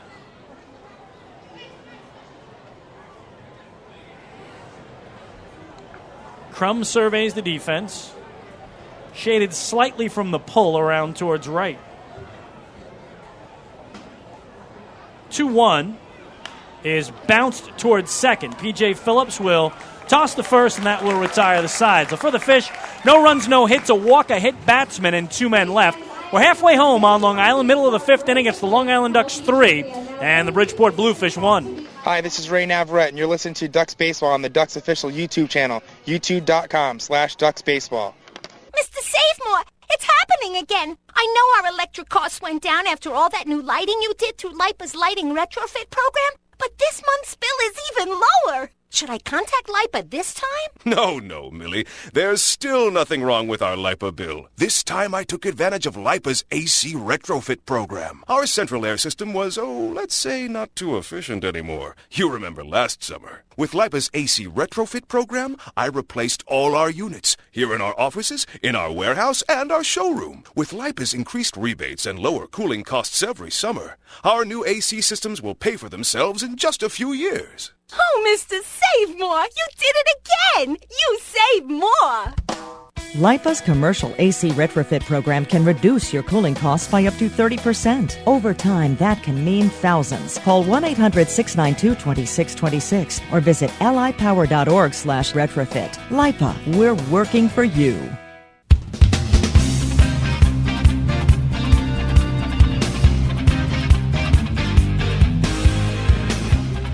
We move to the home 5th on Long Island. Ducks lead the Bluefish 3-1. And fans, don't forget to stop by the Waddle Inn shop on your next visit to the Duck Pond, where exclusive, hard-to-find Ducks memorabilia is now on sale.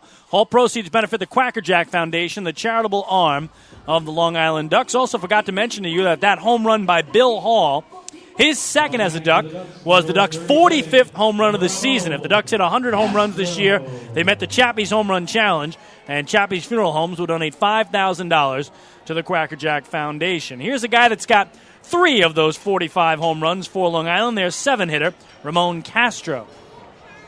So 3-1 Long Island, bottom of the 5th, and lefty Kelvin Villa begins up and away here to Castro, 1-0. Ramon grounded out to third in his only previous at-bat in the 3rd inning. 1-0 is low, 2 balls and no strikes. No major league experience for Kelvin Villa. Spent 7 years going from rookie to Double-A in the Braves organization and moved on to the Royals organization for a year. And as we told you, last 4 years, now 4 different Atlantic League teams, and sprinkle in time in Mexico as well for the well-traveled Kelvin Villa, who has run out 3-0 here behind Ramon Castro. Here's his pitch. Way up high for ball 4. So a 4-pitch walk, and then another Municipal Credit Union walk with a purpose. Every time a Ducks batter walks, the Cracker Jack Foundation wins. Second walk tonight for the Southpaw. Credit Union walk with a purpose. Every time a Ducks batter walks, the Cracker Jack Foundation wins. Now batting, the whistle player of the game, number 9, P.J. Phillips. So here's P.J. Phillips, who struck out swinging back in the 3rd. He's 0 for 1. Phillips now just 1 for 11 in his last 4 games. Had a 5-game hitting streak prior to running into this little slump. As here he looks at one after 4 straight balls to Ramon Castro, taking all the way as Phillips, and he does see strike 1. Castro very short lead at first as Victor Diaz holds him on. 0-1 is in the dirt, though. It gets away from Rodriguez. Now Castro takes off for second. Throw from his knees, and they got him. Oh, Luis Rodriguez from his knees, back behind home plate, throws out Ramon Castro, attempting to advance on what would probably be scored a wild pitch. And he is gunned down, so Rodriguez has done it again, 1 away. Boy, just never count out the arm of 39-year-old Luis Rodriguez.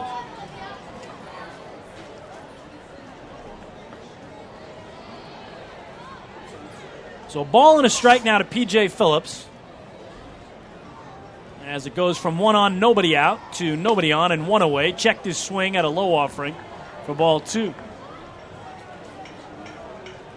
Attention, Cracker Jacks here.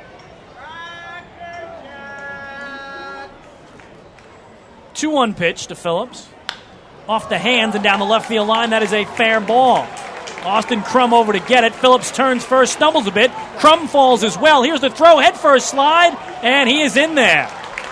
So a nice double by P.J. Phillips where he stumbled around first, and then Crum, I believe, fell as he let go of the throw. But second double of the night for the Ducks. Brian Nelson had a 1-out double last inning, and now P.J. Phillips does it in the 5th.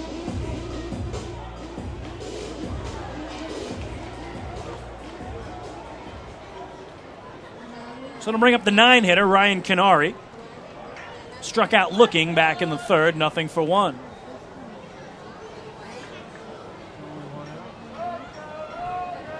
For P.J. Phillips, his 5th double of the season.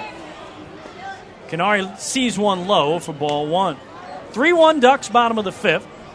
All 3 runs on the Bill Hall homer last inning. 1-0. Foul back behind the plate and smashed off. It sounded like one of the windows of the press box area. Ball and a strike on Canary.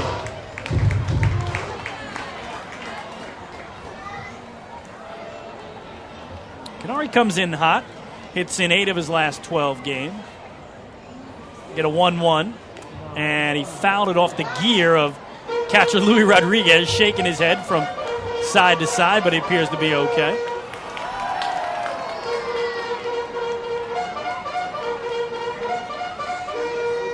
One and 2 now on Canary as Rodriguez will pull off that helmet, mop his brow a bit, pull it back on, and go back to work.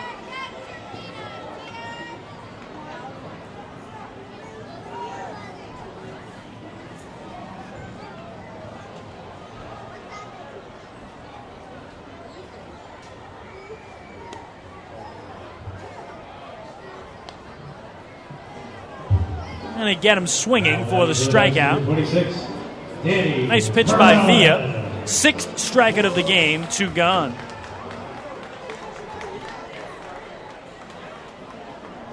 So back to the top of the order for Danny Perales. He has struck out swinging and grounded to first. He's 0 for 2. Phillips still at second now with 2 away. And Perales trying to deliver him. The Ducks leader in runs batted in coming in with 33. Takes a breaking ball strike at the knees on the outside edge, 0-1.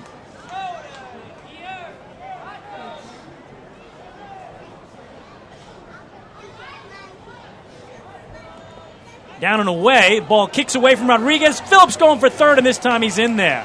So the first time tonight that Luis Rodriguez has not gunned down a Duck attempting to advance. And now another run 90 feet away for Long Island. See how they score. Tough pitch to handle from the left-hander going down and away. Phillips again executing that head-first slide into third, so his uniform filthy from the double into second that ended in a head-first slide. And now the alert move up 90 feet. Count 1-1 on Perales.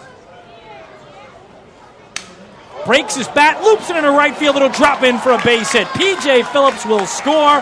Danny Perales, his team leading 34th run batted into the season. And the Ducks have a 4-1 lead. Well, you'll take it, right? Break the bat. If you're going to break it, get some good use out of it.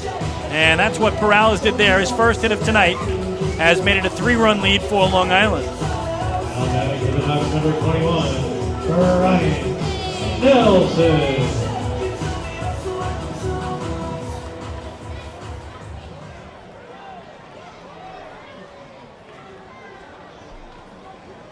So 4-1 Ducks, and here's Bryant Nelson, perfect so far in the night. Single in the first, double in the fourth, and scored a run. Pops it up here behind home plate. Luis Rodriguez will give it a look, but it's about 6 or 7 rows deep behind home. 0-1 on Bryant Nelson.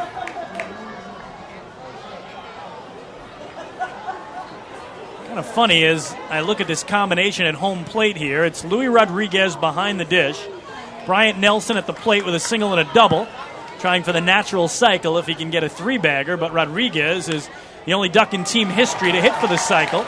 As here, Bryant Nelson 3 for 3 going the other way with a base hit to right. So Nelson doesn't get the triple, but he'll take the single. But Luis Rodriguez, back in the summer of 2004, hit for the cycle in Bridgewater, New Jersey, in a game against the Somerset Patriots, the only Duck ever to do it in their 14-year history. What a night for Bryant Nelson, continuing with a hot bat. Danny Perales stopped at second. First and second. 2 away for Ben Broussard, who has singled and scored and grounded into a double play. 4-1 Long Island, 3 last inning, 1 this frame, and Broussard trying to keep it going.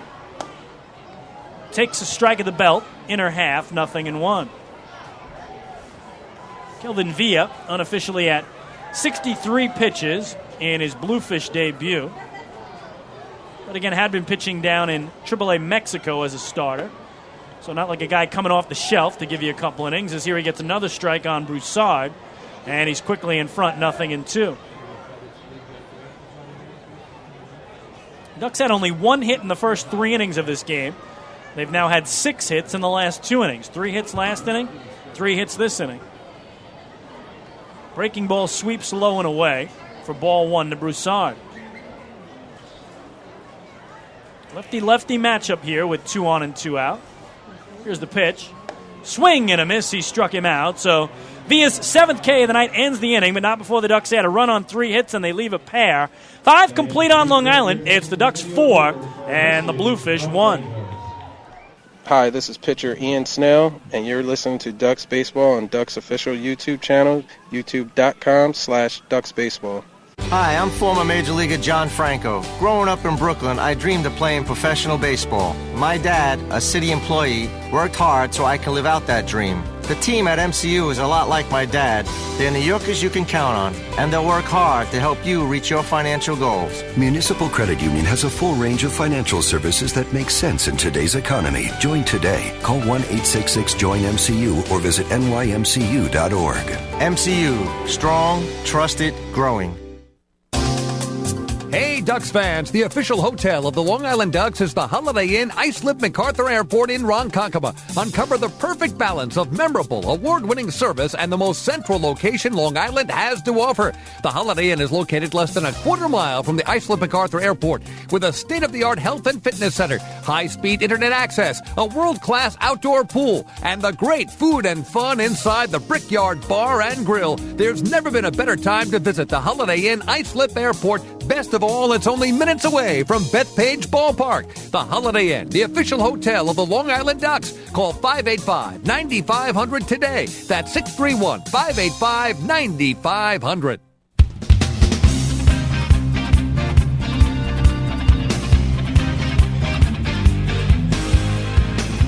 Ducks lead it 4-1 as we go to inning number 6 at Bethpage Ballpark. And fans, don't forget you can follow along all season long as the Long Island Ducks try and meet the Chappie's Home Run Challenge. If the Ducks hit 100 home runs, Chappie's Funeral Homes will donate $5,000 to the Quackerjack Foundation. Chappie's Funeral Homes, where caring for others is our family tradition. Again, Bill Hall, the only home run tonight for Long Island. His second, the Ducks' 45th of the year. So Long Island 5 away from the halfway point they need to get to the 100 home runs, and still 21 games remaining in the first half season after tonight. So they are more than ahead of pace to meet the Chappie's Home Run Challenge once again. Connor Graham out for a 6th inning of work, and he'll go against the heart of the order for the Fish, Gomez, Redmond, and Lopez. Starts with Alexis Gomez, the DH. Tonight he's flied to left and swung through strike 3, a swinging strikeout in the 4th. Nothing for 2. Gets a breaking ball in on the hands here and fouls it off his foot for strike 1 against Alexis Gomez. Going to walk it off behind home plate. Former big leaguer with both the Royals and the Tigers is Alexis Gomez.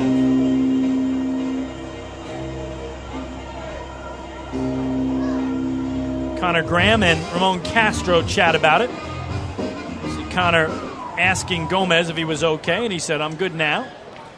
This will break up the meeting, and it's 0-1.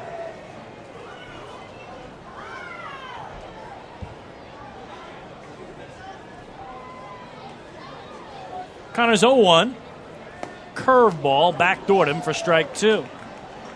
Doing a nice job backdooring those lefties tonight is Connor Graham. Really mixing up his pitch as well. We've seen that hard slider, the fastball, slow curve, the changeup, a little bit of everything. The 0-2 is up above the belt for ball 1 to Gomez.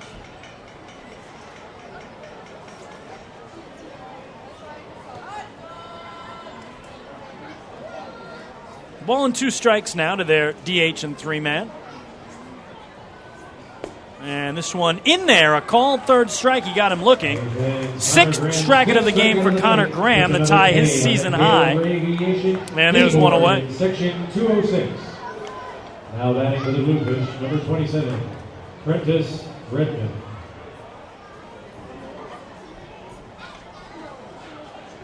So here's Prentice Redmond. Has popped out to the shortstop Bill Hall and also to the second baseman P.J. Phillips, both of them just beyond the infield on the outfield grass. And here puts one into center field. Ryan Canary coming in, makes the running grab for out number 2. Well, Redmond got a little more into that one than the previous pop-outs, just onto the outfield grass, but still 0 for 3 on 3 fly balls for their cleanup man, 2 away. Now batting for the Bluefish, number 19, Luis Lopez. So it'll fall to Luis Lopez as he has grounded the third and singled to right center. Lopez, the Bluefish all-time franchise leader in doubles and runs batted in, and also in walks. So he'll use that eye, and done a great job over the years of working out those walks, as here Connor Graham's not going to nibble. Starts him out with a strike at the knees on the outer edge, 0-1. 4-1 Ducks in the top of the 6th. This one off the end of the bat, bounced to first, taken by Broussard. He'll flip to the pitcher, Graham covering, and 3 up and 3 down go the Bluefish. We go to the bottom of the 6th on Long Island. It is 4-1 in favor of the Flock. Hi, this is James Hauser, left-handed pitcher, and you're listening to the Ducks Baseball on Ducks official YouTube channel, youtube.com/DucksBaseball. Want to know what happy tastes like? Well, treat your taste buds to Carvel's new iceberg and Carvel Latte beverages. A Carvel iceberg starts with your favorite soda, like Coke, Fanta Orange, and Barks Root Beer. Blend in ice and vanilla flavoring. It's then topped off with Carvel's famous soft serve ice cream. And try a new Carvel Latte, a dynamite mixture of coffee and hazelnut or Irish cream flavor, blended with ice and topped off with whipped cream and crunchies. New Carvel Lattes and iceberg drinks. That's what happy tastes like. Only at Carvel. Visit Carvel.com for the location nearest you. Now that Metrex is the official nutrition bar of the Long Island Ducks, they're fueling their powerful lineup with delicious high-quality protein to support lean muscle and strength. So that in 2013, the Long Island Ducks can have their best season ever. Uh-oh. Metrex, shaping every body.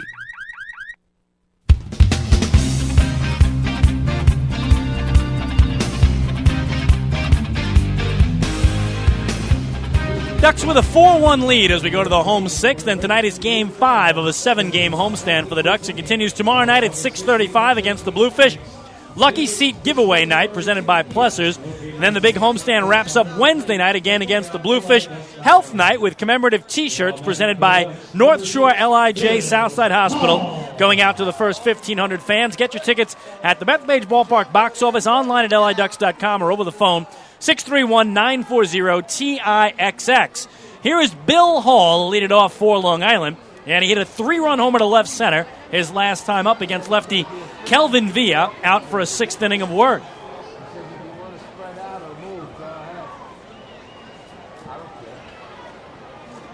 First pitch to Hall is outside for ball 1. So Bill Hall, in his 5 games as a Duck, is now 4 for 15. But 2 of those 4 hits, home runs. A 3-run shot tonight, a grand slam Saturday night. Here he lifts it foul down the right field line, slicing out of play. And they count 1 ball and 1 strike. And you talk about Bill Hall, you're mentioning a man who's got over 1,000 games of Major League experience with Milwaukee, Seattle, Boston, Houston, San Francisco, and the Baltimore Orioles. 1-1 pitch to him. Inside and low for ball 2. This year, he was playing at AAA Salt Lake prior to joining the Ducks.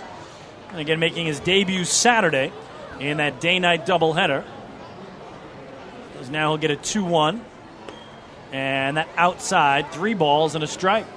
So Villa working quickly and trying to keep it out of the wheelhouse of Bill Hall, who struck out swinging back in the second before hitting that 3-run blast that I did not think was going to leave the park, but it just kept going and going and going and cleared the wall. 3-1. Fouls it back behind home, and the count full on Hall. Well, we mentioned the numbers, though, for Hall now. 10 RBIs in 5 games for Long Island, including the 2 long balls.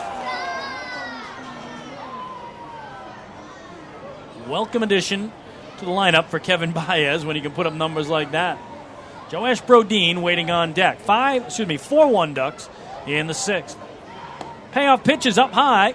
Ball 4, and he's put him aboard. So that's another Municipal Credit Union walk with a purpose. Every time a Ducks batter walks, the Quackerjack Foundation wins. 3rd walk tonight for left-hander Kelvin Villa. For the Ducks, number 22, Joash Brodeen. So here's Joash Brodeen, and being a switch hitter, you always like to compare the numbers as to which side is stronger, and it's actually very interesting for Brodeen. Batting righty here against the lefty Villa, his average batting right-handed, 375. First pitch is down and in for ball 1. That's almost 100 points higher than what he bats left-handed, where he's hitting 282. But the interesting thing for Brodeen, all 4 of his homers this year have come from the left side. So from the right side, he's got the average. From the left side, he's got the power. Flip throw over to first, and he threw it by Victor Diaz and down the right field line. Bill Hall will pop up and go for second.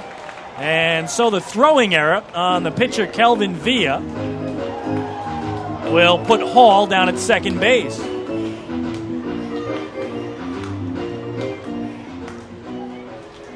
Just tried one of those snap throws, and now he's using a snap throw to fire the rosin bag down. league-leading 57th error of the season for the Bridgeport Bluefish defense.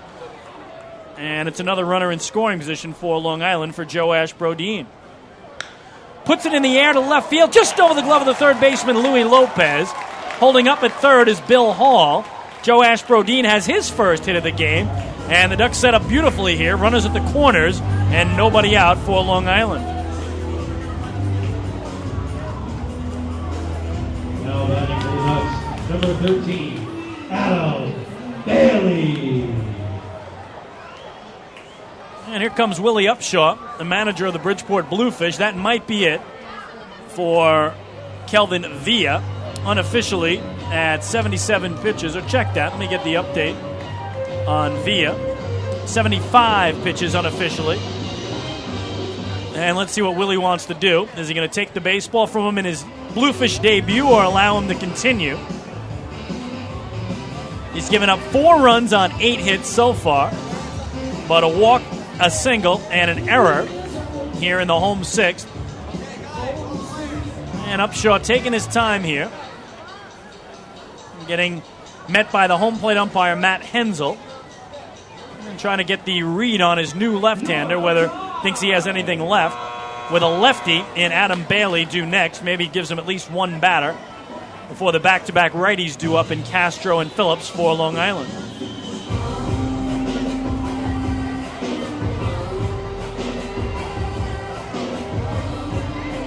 So Villa's going to hang in there for now.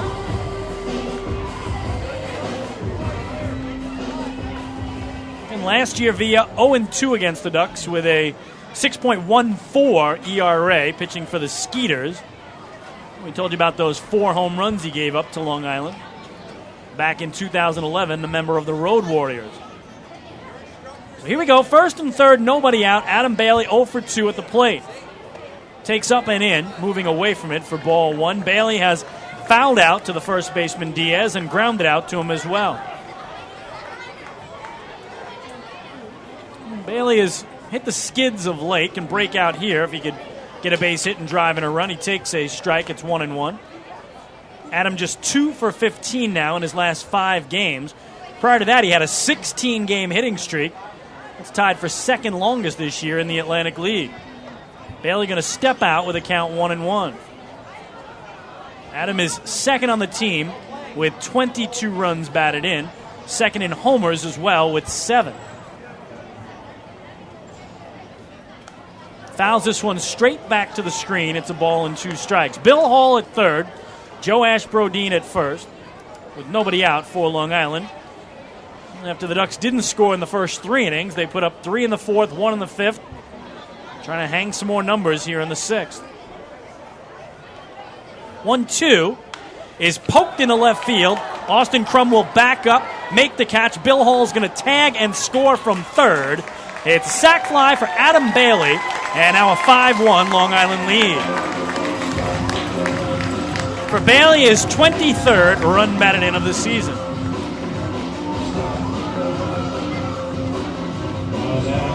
Number 37, Ramon Castro. So Joash Brodeen held it first.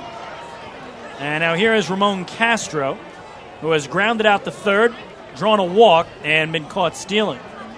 5-1 Long Island, 5 unanswered runs for the Ducks after they fell behind 1-0, 3 innings in. Ducks now with runs in 3 straight frames as Castro carefully looks at one low and away for ball 1. Ramon yet to extend his 4-game hitting streak. Comes in with hits in 6 of his last 7 as well as here. He did get a piece of it, I believe, although Luis Rodriguez is making sure so that Brodeen can't advance from first. 1 ball and 1 strike now to Ramon Castro.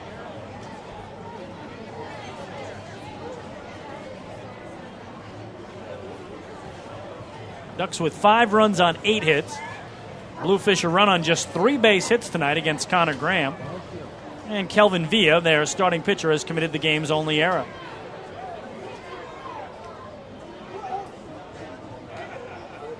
Ball and a strike to the former Met Ramon Castro, who will step out here. Ramon played for the Mets from 2005 through 2009, he's also played for the Marlins and the White Sox. 1-1 is pop foul high on the first base side for strike 2.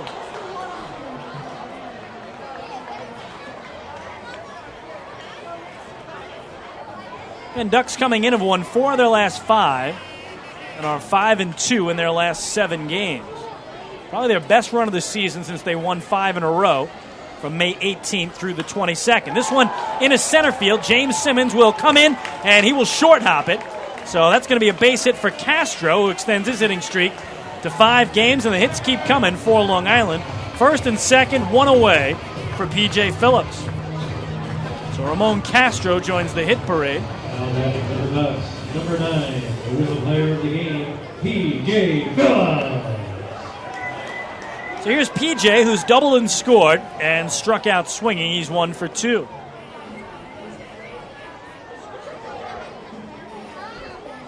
And Bridgeport Bluefish come in with just 3 wins in their last 21 games. They've dropped 18 of their last 21, the majority of those, of course, in that 14-game losing streak.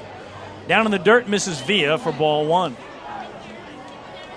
Bluefish won on Sunday over Lancaster, and if they were to win tonight, it would be their first back-to-back wins since mid-May.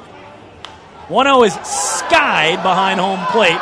Luis Rodriguez drifting back to the screen near the Ducks on-deck circle, but it's just on the other side of the netting in the first row, and then spins back into the level 200 seats.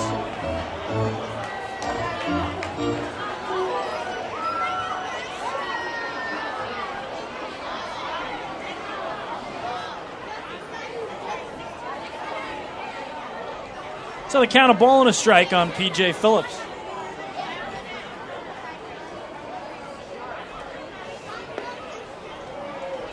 And here off the plate for ball 2, it's 2-1. 5-1 Ducks, bottom of the 6th. Runners on first and second, and still just 1 gone. 2-1 is fouled at the plate, 2 balls and 2 strikes.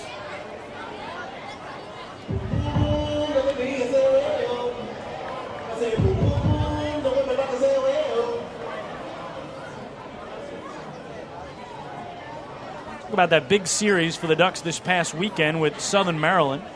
Ducks took 3 of 4. Hard to believe, but first time all year the Ducks won a series at home. They were 0-5-1 in series play here at the Duck Pond. Had lost 5 series and split 1 other. 2-2 here is grounded foul down the left field line.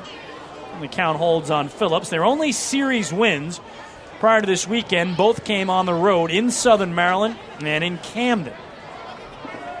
So it took them until almost mid-June to finally win a series on their home field. Boy, what a big win it was, pulling them within 3 of the first-place Blue Crabs. And again, next inning, we'll update you on the current out-of-town score. Good news for Duck fans. The 2-2 is just low, 3-2. We'll give you the score and then run through the others a little bit later. Blue Crabs losing at home right now, 5-2 to Lancaster in the bottom of the 6th. So if this score holds and that one does as well, the Ducks would be just 2 games out of first place with 21 to play. Villa misses low and in to Phillips, and that will load the bases for Ryan Canary and might spell the end for the left-hander. 4th walk of the night, 2nd of the inning. And then another Municipal Credit Union walk with a purpose. Every time a Ducks batter walks, the Quackerjack Foundation wins. So Brodeen to 3rd, Castro to 2nd, Phillips to 1st, and here's the 9-hitter, Ryan Canary, who has struck out looking and struck out swinging. One of only 2 Ducks on the current roster who has not homered this year. Canary and Dan Lyons, not on the starting lineup tonight, but on the bench. And ball 1 to Canary. I mentioned earlier, Ducks have 2 grand slams this year. Danny Perales, and it was Bill Hall on Saturday night. First hit as a Duck. Salami.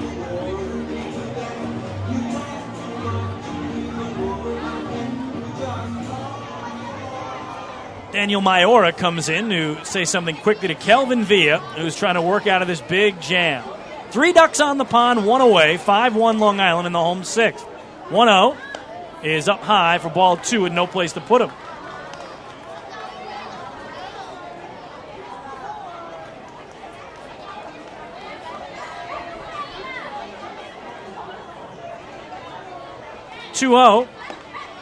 Gets the strike zone. It's 2-1. Looked like Kinari was taking all the way. He's got Brodeen at third, Castro at second, Phillips at first with 1 away. 2-1. Bounce toward first. Diaz bobbles it, picks it up, will not get there in time, and the run scores as Brodeen touches home. It is 6-1 Long Island. Well, we'll see how they score it. Victor Diaz, I believe it's going to be an error on him, as had he been able to field it cleanly, I think he would have beat Kinari to the bag, and that's going to spell the end of the night for Kelvin Villa, as his manager, Willie Upshaw, second visit of the inning, out to take the baseball. So we'll jump out. 6-1 Ducks in the 6th. Back with a new pitcher for the Fish when we return. Hi, this is manager Kevin Baez, and you're listening to Ducks Baseball on the Ducks official YouTube channel, youtube.com/Ducks Baseball. Mr. Savemore, it's happening again. I know our electric costs went down after all that new lighting you did through LIPA's lighting retrofit program, but this month's bill is even lower. Should I contact LIPA this time? No, Millie. There's still nothing wrong with our LIPA bill. This time I took advantage of LIPA's AC retrofit program. Our central air system was, let's say not too efficient anymore. You remember last summer. With LIPA's AC retrofit program, I replaced all our units, here in our offices, in our warehouse, and our showroom. With LIPA's increased rebates and lower cooling costs every summer, our new AC systems will pay for themselves in just a few years. Oh, Mr. Savemore, you did it again! You saved more! LIPA's commercial AC retrofit program can reduce your cooling costs by up to 30%. Over time, that can mean thousands. Call 1-800-692-2626 or visit lipower.org/retrofit. LIPA, we're working for you. Hi, this is Nick DeBar, pitcher, and you're listening to Ducks Baseball on the Ducks official YouTube channel, youtube.com/Ducks Baseball. I love coming to the stadium. What do you love about a Long Island Ducks game? The excitement. The laughter. The memories. Spending time with my family. Watching my grandson's eyes light up. Dancing with Clocker Jack. What about you? A 400-foot shot. Definitely the food. Getting autographs and running the bases. Play ball! For game times and promos for your 2012 Atlantic League champions, visit liducks.com. I love this game. Ducks Baseball. It's game time. Can't get enough of the Long Island Ducks? Well, now you can get even more inside info on your favorite hometown team through Facebook and Twitter. The Ducks are constantly updating fans through social media with scores, transactions, ballpark promotions, and much more. You can even win great prizes. All you'll need to do is make a free account on Facebook and Twitter, and then visit us at facebook.com/LIDucks and twitter.com/LIDucks. Think you're Long Island's biggest Ducks fan? Get connected now.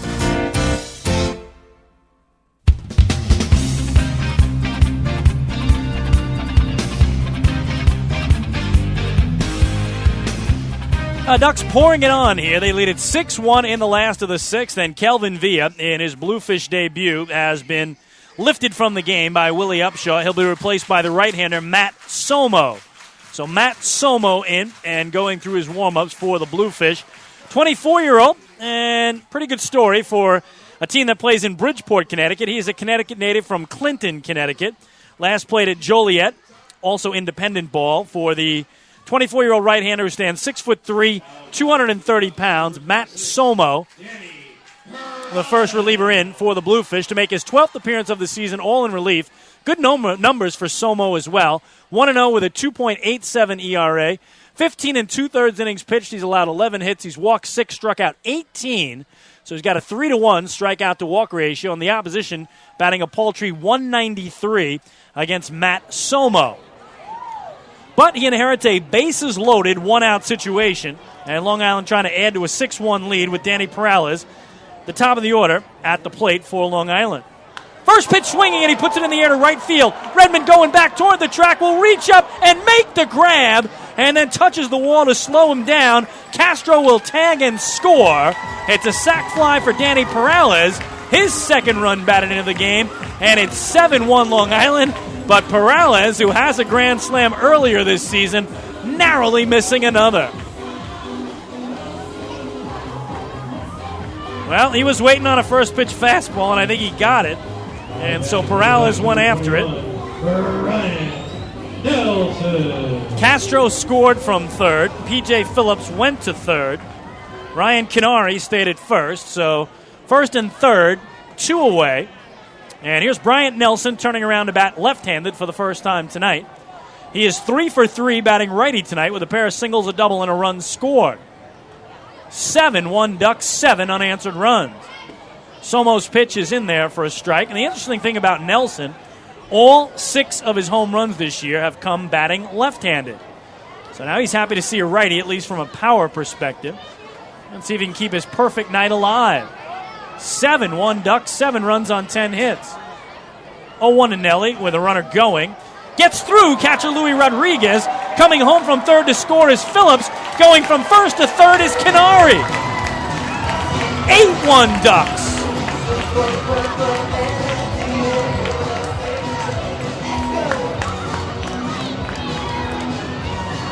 So how about that? Brian Nelson doesn't even have to swing the bat. Phillips jogged home from third. Canary, who read it extremely well, goes corner to corner. And now another run for Long Island, a 7-run lead, a ball and a strike to Bryant Nelson. Taps this one foul at the plate for strike 2. Hard to believe. 3 innings ago, it was 1-0 Bluefish in a pitcher's duel. But if Nelson can extend the inning, the Ducks will have batted around as Ben Broussard on deck is the only man not to swing for Long Island here in a very long home 6th. Ducks will take it, though, when it's a long inning on your side.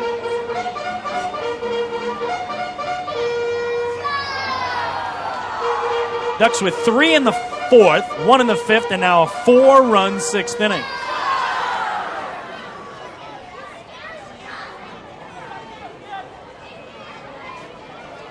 A ball and 2 strikes on Bryant Nelson as Somo peers in, hunched over at the waist, and comes upright set.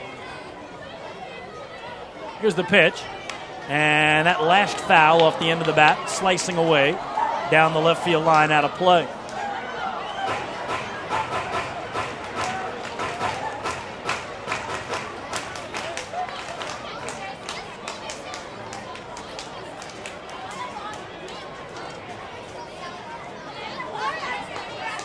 Nelson readying for the pitch as Somo stares home to Louis Rodriguez. Set below the belt. The 1-2 is a swing and a foul tip held by Rodriguez. So first time tonight they retire Bryant Nelson, and the inning comes to an end. But not before the Ducks put up 4 runs on 3 hits. There was an error and 1 man left. 6 complete tonight at Bethpage Ballpark. It's now the Long Island Ducks 8 and the Bridgeport Bluefish 1. Hi, this is pitcher Jared Lansford, and you're listening to Ducks Baseball on the Ducks official YouTube channel, youtube.com/DucksBaseball. Can't get enough of the Long Island Ducks? Well, now you can get even more inside info on your favorite hometown team through Facebook and Twitter. The Ducks are constantly updating fans through social media with scores, transactions, ballpark promotions, and much more. You can even win great prizes. All you'll need to do is make a free account on Facebook and Twitter, and then visit us at facebook.com/LIDucks and twitter.com/LIDucks. Think you're Long Island's biggest Ducks fan? Get connected now. Hey Ducks fans, your recreation destination this year is The Rinks at Hidden Pond Park. The Rinks features 2 full-size ice rinks, a 97-acre summer day camp, a New York State licensed preschool academy, and a wide variety of birthday party options. Learn to skate, join one of many hockey leagues, swim in an Olympic-sized pool, and enjoy all the fun that The Rinks has to offer. Visit us today at 660 Terry Road in Hauppauge, or check us out online at therinks.com. The Rinks, your recreation destination. 6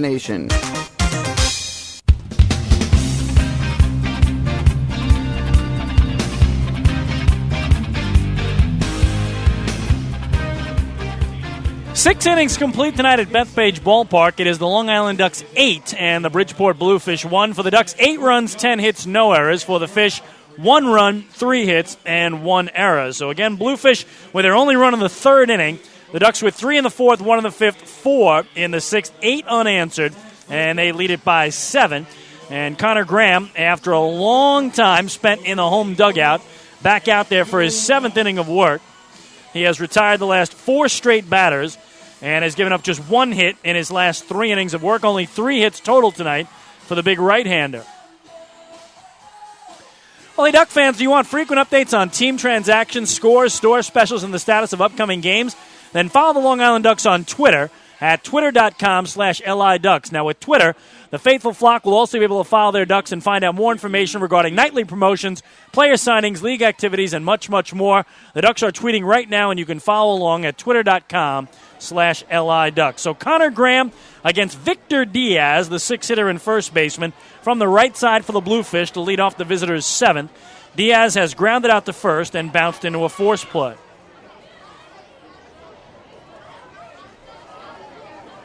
First pitch to him is outside for ball 1. Final line on Bluefish starter Kelvin Villa in his Bridgeport debut. He went 5 1/3 tonight. Allowed 10 hits, 8 runs, all earned. Walked 4 and struck out 7 as Diaz here swings and misses a ball and a strike. Also threw 1 wild pitch. And tonight Villa tossed 94 pitches, 57 of them for strikes. In the air to center field, Canary will have it drop in front of him, and so Victor Diaz has his first hit of the game. A single to center to get the 7th inning going for the Fish.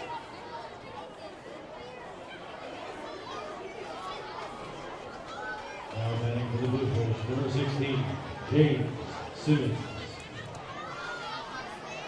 So here is James Simmons, 0 for 2 tonight with a pair of strikeouts, and again now 11 strikeouts in 14 at-bats since joining the Bluefish, and this is 4th game.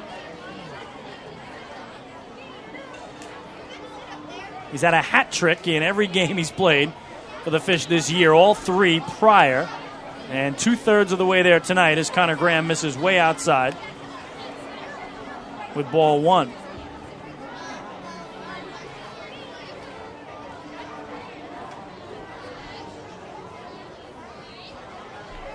(8-1) Ducks as we start the 7th.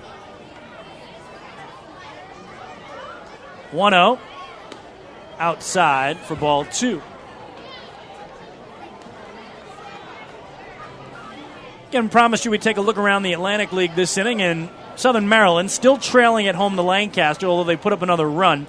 5-3, the Barnstormers lead it down at Regency Furniture Stadium, bottom of the 7th. Up and away for ball 3, so the last thing Connor Graham wants to do is start issuing walks here, especially to a guy who's struggling to the extent that Simmons is. And he's out in front 3-0.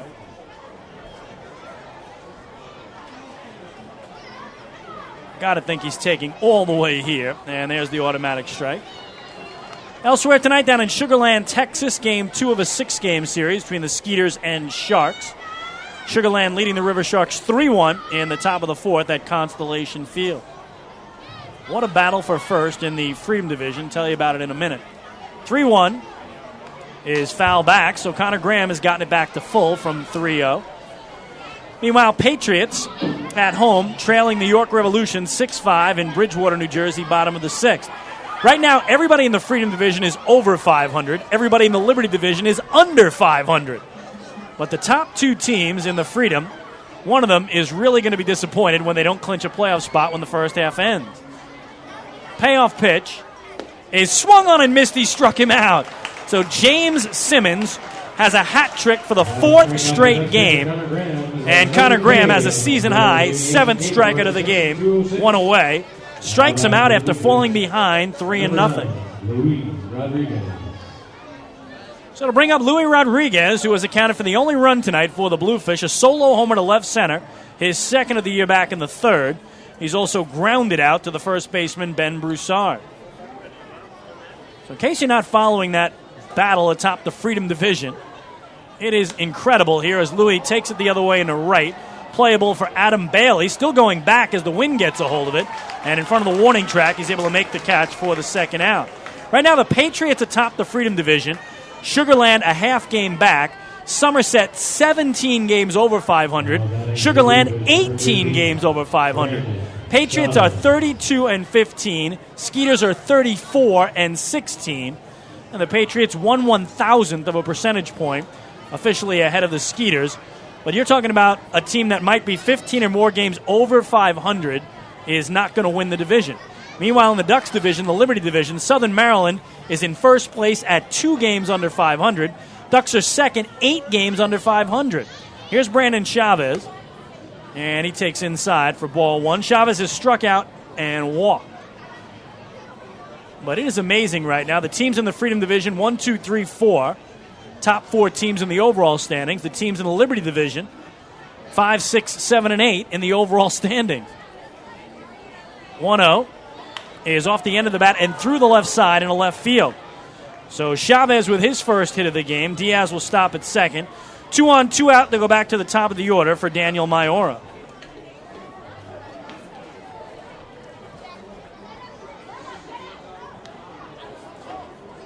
Again, Somerset has won that first half season series over Sugar Land 6-4 by virtue of winning the series this weekend.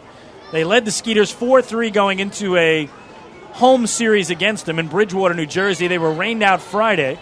Patriots swept the doubleheader to clinch the season series on Saturday, and then the Skeeters took the victory on Sunday. So they won't play again the rest of the way, but again, Somerset owns the tiebreak, much the way the Ducks own the tiebreak now over the Blue Crabs. Taking foul back behind home off the bat of Maiora, who is 0 for 2, and he's been hit by a pitch. It's 0-1. 8-1 Ducks here in the visitors' 7th, and below us on the walkway between the 100 and 200 levels, right behind home plate, a group of youngsters, I would think from a elementary school orchestra, will entertain us with, I'm assuming, God Bless America during the 7th inning stretch, and we'll stick around and let you hear that as well if Connor Graham can get this final out without allowing the Bluefish to plate any runs. 0-1 on Maiora. That, an outside strike, and he's in front 0-2. So again, we will watch that battle down the wire. Patriots and Skeeters neck and neck to win the Freedom Division.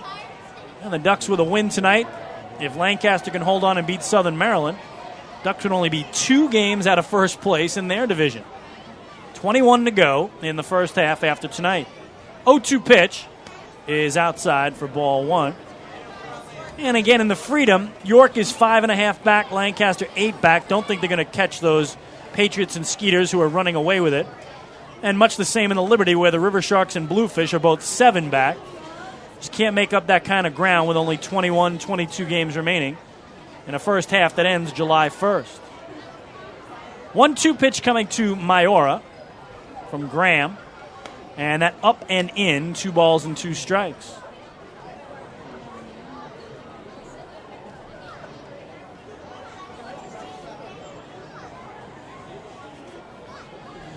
Major League Baseball tonight at Citi Field. Mets trailing the Cardinals 7-2 in the top of the 7th. And, boy, what if you're the Mets? You were just swept by the worst team in baseball, the Marlins. Now you're playing the best team in baseball, the Cardinals. And it's looking like the way it should have played out as this one is launched into center field.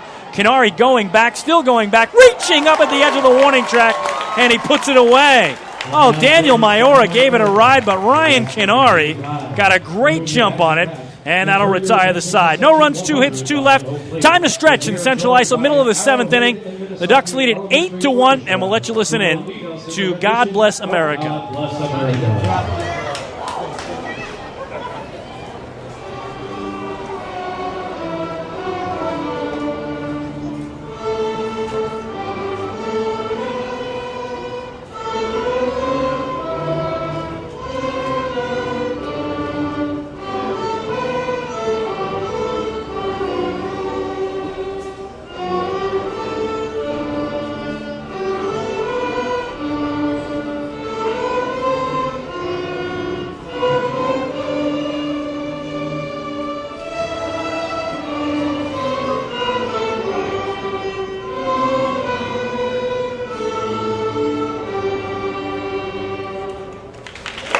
is the Arrowhead and Minnesota Elementary School Orchestra, beautiful version of God Bless America. 7th inning stretch on Long Island. It's all Ducks. They lead the Bluefish 8-1. Hi, this is Joe Ashbrodine, first baseman, and you're listening to Ducks Baseball on the Ducks official YouTube channel, youtube.com/DucksBaseball. Mr. Savemore, I just opened our electric bill. There must be some mistake. Yes, Millie, what would that be? It's so much lower. It must be wrong. Should I contact LIPA? No, Millie. There's nothing wrong with our bill. It's all the new lighting we've installed. Our lighting contractor told me about LIPA's new commercial lighting retrofit program. We were able to upgrade all our lighting here in our offices, in our warehouse, and our showroom. With LIPA's new higher rebates, our new lighting will pay for itself in less than a year, including our contractor costs. Not to mention how this will help improve our sales. And as you see, it's costing us a lot less for electricity. Oh, Mr. Savemore, you really do know how to save more. LIPA's commercial lighting retrofit program can reduce your lighting electric costs by up to 40%.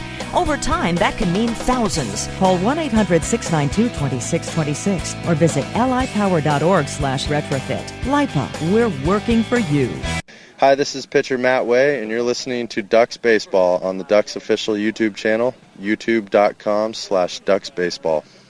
Few places on Earth offer the charm and excitement of Fire Island. At Fire Island Ferries, located conveniently at 99 Maple Avenue in Bay Shore, they offer convenient travel to Fire Island 7 days a week. Fire Island is quickly becoming a top destination for families of all ages. Experience the informal, carefree communities, the dazzling night scene, enjoy fine dining, or climb to the top of one of the tallest lighthouses in the United States. But there's only one way to get there, by calling Fire Island Ferries at 631-665-3600 today. For fare and scheduling information, please visit fireislandferries.com.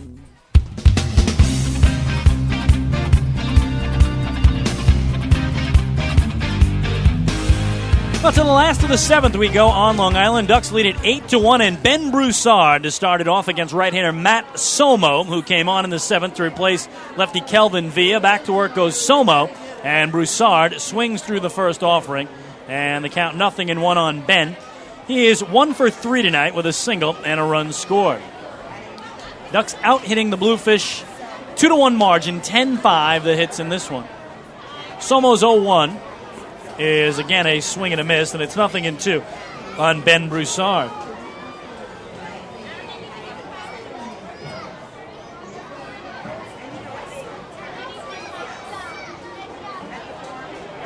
Somo's pitch, grounded foul back behind the plate to the backstop, and the count holds on Broussard.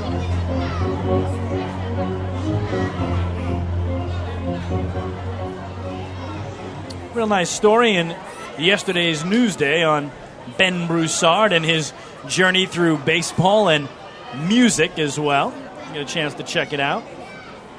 As here he grounds it foul wide of first. Ben played in the big leagues right through 2009, over 700 games with Cleveland, Seattle, and Texas. Decided want to try to make a career of music, and actually did put out 2 music CDs that are available on iTunes if you'd like to check out the musical side of Ben Broussard. But here he is trying to fight his way back to the big leagues as a member of the Long Island Ducks, and boy, coming into play tonight, hitting .351 in his first 21 games for Long Island.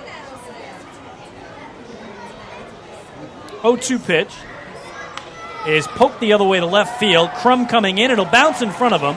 So Ben Broussard has his second hit of the night, a leadoff single for Long Island. Now batting for the Ducks, number 6, Bill Hall.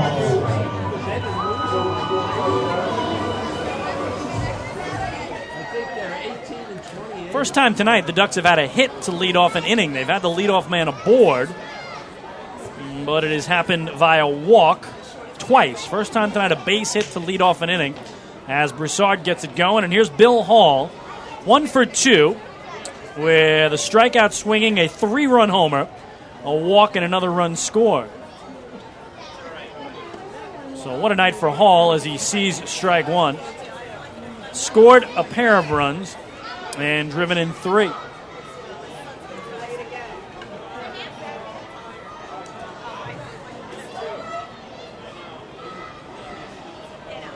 Somo's 0-1. just misses away. 1 ball and 1 strike on Bill Hall.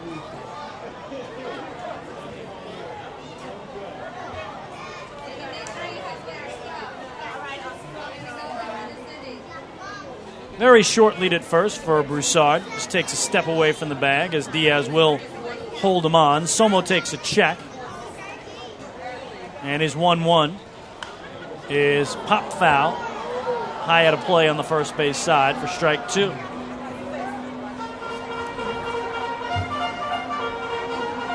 Told you Mets at home, trailing the Cardinals now 8-2. St. Louis in the bottom of the 7th. The Yankees in action later tonight out on the West Coast as they'll take on the Athletics. CC Sabathia going for the Bronx Bombers. 1-2. Another foul ball off the end of the bat down the right field line. Ball and 2 strikes on Bill Hall. Also, Game 3 of the NBA Finals tonight down in San Antonio, Texas. Heat and Spurs tied at a game apiece. That one just underway. Spurs leading at 19-16. Down and away, misses Somo. 2 balls and 2 strikes on Hall. Check that bottom of the 7th inning. Ducks with a 7-run lead.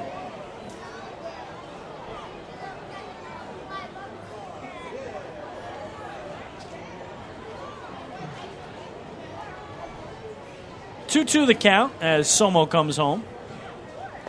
That low, and he's worked it full, has Hall. Worked out a walk his last time up. Came around to score on the sac fly by Adam Bailey.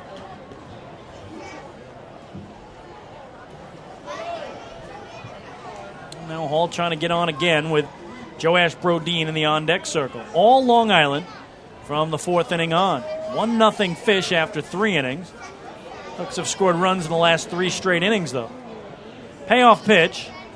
Popped up in right field. Second baseman Mayora going out. Right fielder Redman coming in, and it is the right fielder Redman backpedaling as the wind grabbed it to make the catch for the first out.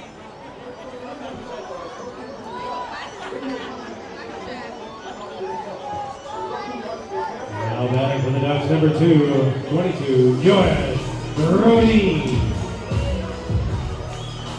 So here's Joash Brodeen.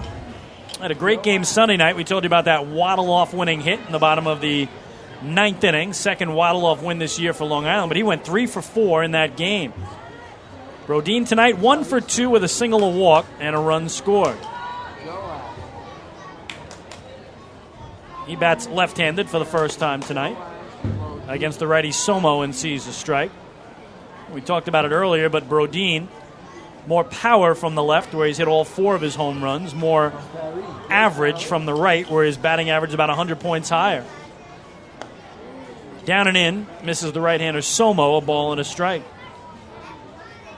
Joash putting up some great numbers for the Ducks. I mean, coming in, leads Long Island in runs scored, and hits, and doubles, and walks.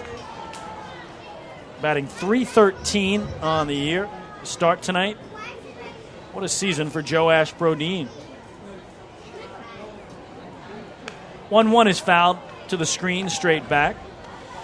And again, last year, after joining the Ducks, he played almost 50 games in the regular season. Respectable numbers. Hit .282, but then just went off in the playoffs. He batted .359 in the postseason. And in the championship series against Lancaster, he almost hit .500. He went 10 for 21 with hits in all 5 games. So when it mattered most, Joash Brodeen brought his best game. Swings and misses here, though, as Somo gets him.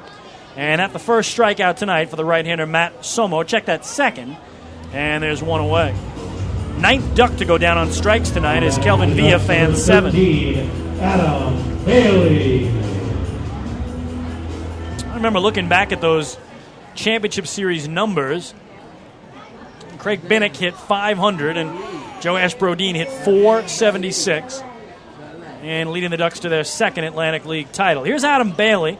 He's 0 for 2 with a sac fly and a run batted in. And he'll take outside for ball 1.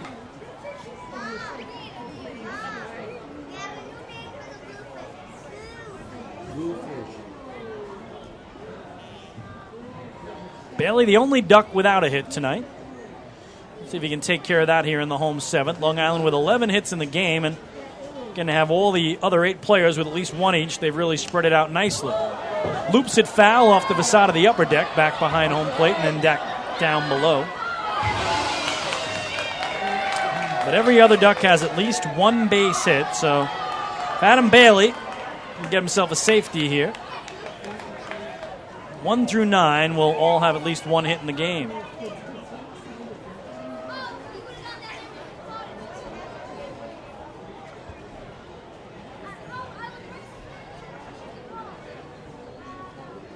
Eight-1 Ducks in the seventh.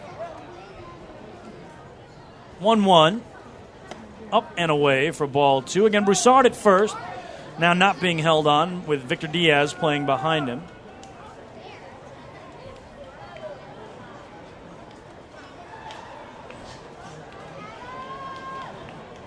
Long stare in by Somo to Luis Rodriguez. Finally comes set is 2-1.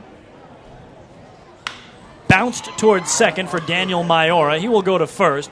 And that'll do it for Long Island. No runs, a hit, and a man left. We go to the 8th at the Duck Pond. It is still Long Island 8 and Bridgeport 1. Hi, this is pitcher John Brownell, and you're listening to Ducks Baseball on the Ducks official YouTube channel, youtube.com/DucksBaseball.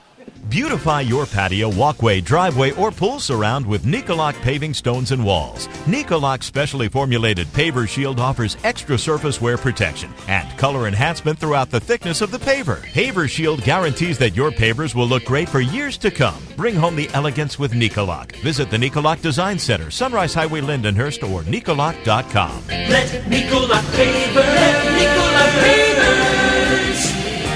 pave your way.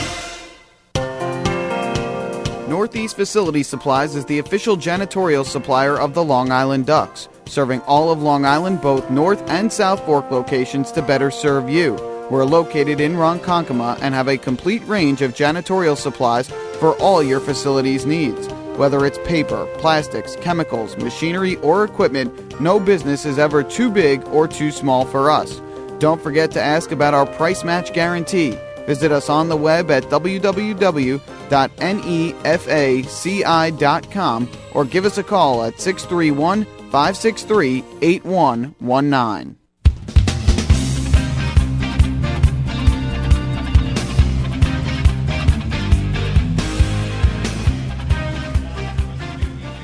Well, to inning number 8 we go at Bethpage Ballpark. This is Chris King. I thank you so much for tuning in and making Ducks Baseball a part of your Tuesday evening. Connor Graham, the big right-hander, is done for the night, and in to replace him is the left-hander. In fact, the only left-hander available in the Ducks bullpen these days, and that is the 27-year-old Eric Neeson from Muskegon, Michigan. And Neeson to go to work here after a terrific outing by Connor Graham. A real good bounce-back outing by Graham, whose last outing 9 days ago in York gave up a season-high 10 hits, season-high 7 earned runs in 7 innings of work. Tonight he matched his season high with his 7 innings of work, but gave up just 5 hits, 1 run it was earned. He walked 1, struck out 7. That was a season high. Allowed a homer, hit a batter, 99 pitches, 62 strikes for Connor Graham, in line for his 3rd victory of the season.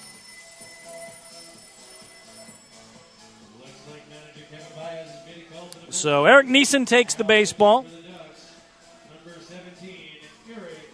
And he will go against 2, 3, and 4 in the fish order: Crum, Gomez, and Redmond.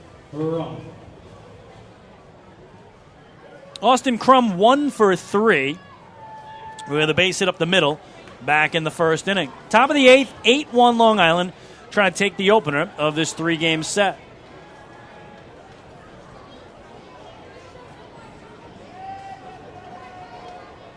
Neeson's pitch up and away for ball 1. Eric, one of the league leaders in games pitched this year. This is his 23rd appearance of the year, all in relief.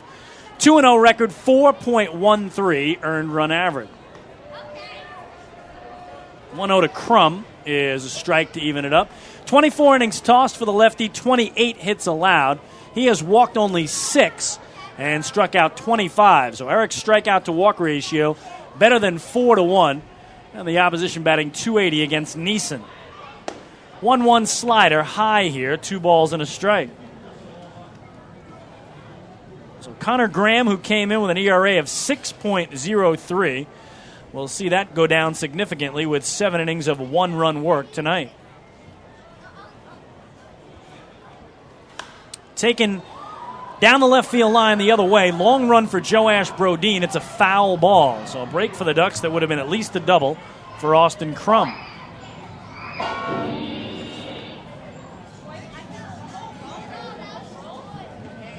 Really, the only mistake that Connor Graham made tonight was a solo homer he gave up to Luis Rodriguez to open the 3rd inning.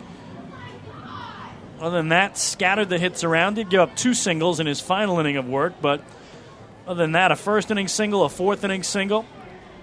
And Luis Rodriguez, who's been taking it to the Ducks the last 2 years, went yard on him. Otherwise, a terrific outing for the big right-hander in his first look at the Bluefish this season.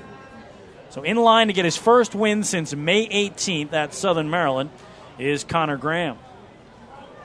2-2, breaking ball, hit off the end of the bat to third. Bryant Nelson down to gobble it up. Strong throw across to Ben Broussard, and they get the speedy Crum for the first out.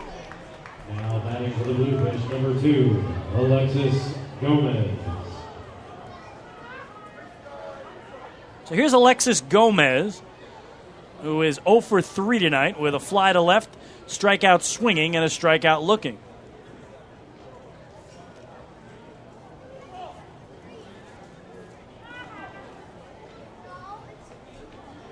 Lefty-lefty for Neeson as he deals, and that pop foul high out of play on the third base side. Neeson worked in the most recent Ducks game. That was the Sunday night win of the day-night doubleheader over Southern Maryland.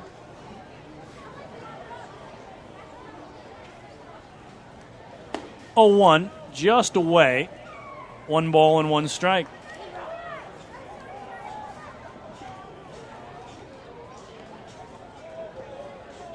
Now with 23 games under his belt, Eric Neeson trails only Joe Torres of the Revolution for the league leader in games pitched this season. 1-1 is a swing and a miss, nicely placed by Neeson, and he's out in front of Gomez. Might be the last chance for Alexis Gomez to extend what was a 3-game hitting streak coming in, and again hits in 13 of his last 14. He'd been hot. Good fastball, but missed the zone from Neeson. 2 balls and 2 strikes. Top of the 8th, 8-1 Long Island. They've out-hit the Fish 11-5.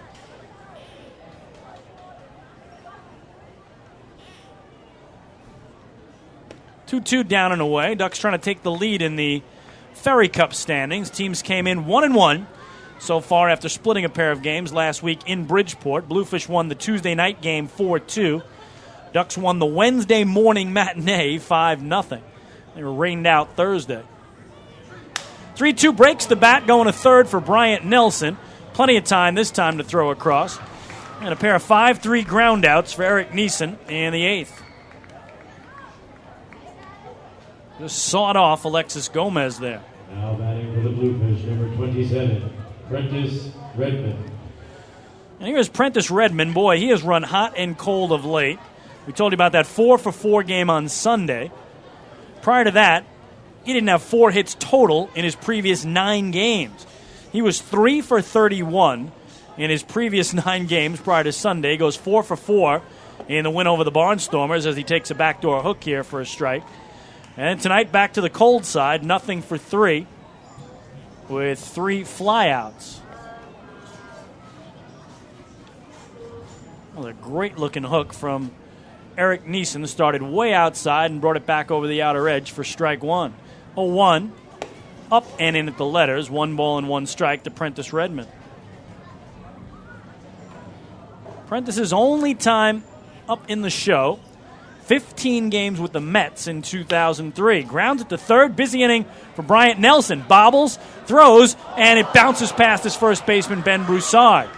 So taking second is Prentice Redmond, and that should be an error on Bryant Nelson, who, again, bobbled it and then had to hurry a bit and put it in the dirt, or else he would have had 3 assists and Broussard would have had the 3 putouts.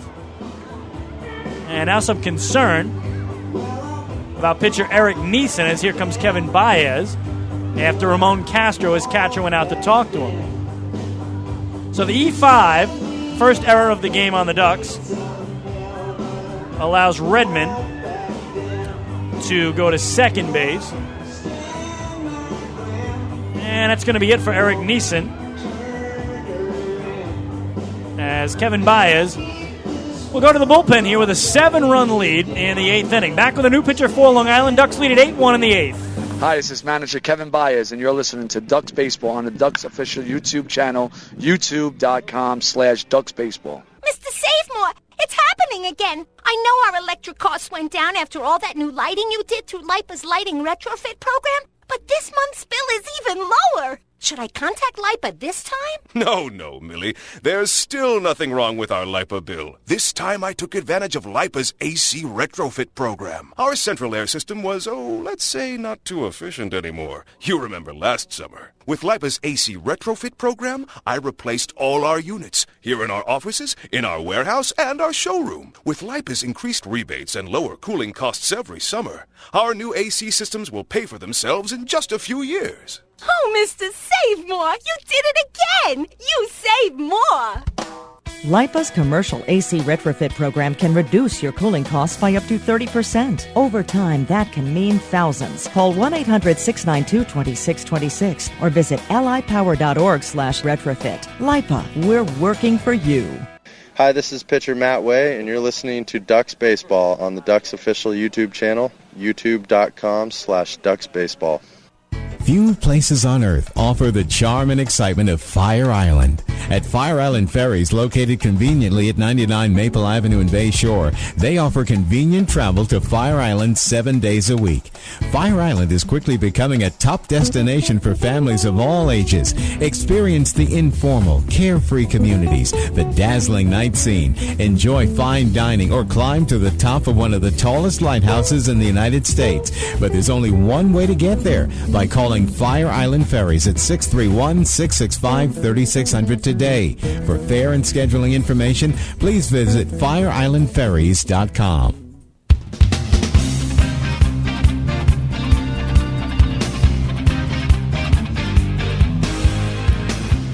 Our third pitcher of the game is in for Long Island. It is the 27-year-old right-hander, T.J. Hose. Stands 5'10", 185 pounds, from Hagerstown, Maryland. And for T.J. Hose, his first appearance since the day game Sunday. That was the only loss of that 4-game weekend series to Southern Maryland, as Long Island fell to the Crabs 11-4 in that one. So Eric Neeson sees 3 batters, gets a pair of groundouts to third, and then got a third ground ball to Bryant Nelson at third, but he threw it past his first baseman, Ben Broussard, for an error to allow the inning to continue. And here's Louis Lopez. 2 outs, man on second. Bluefish down 8-1 in the 8th. And T.J. Hose starts him out with strike one. Louis tonight 1 for 3 with a single sandwiched in between a pair of groundouts.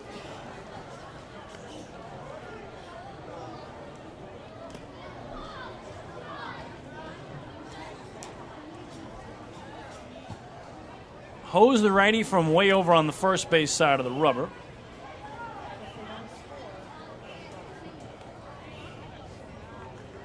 Oh-1 is well hit to left field. Joe Ashbrodeen, though, has it measured as he drifts into the gap, makes the running catch, and that'll retire the side. No runs, no hits, an error, 1 man left. To the bottom of the 8th we go on Long Island. It's the Ducks 8 and the Bluefish 1. Hi, this is Josh Barfield, second baseman for the Ducks, and you're listening to Ducks Baseball on the Ducks official YouTube channel, youtube.com/DucksBaseball. Few places on Earth offer the charm and excitement of Fire Island. At Fire Island Ferries, located conveniently at 99 Maple Avenue in Bay Shore, they offer convenient travel to Fire Island 7 days a week.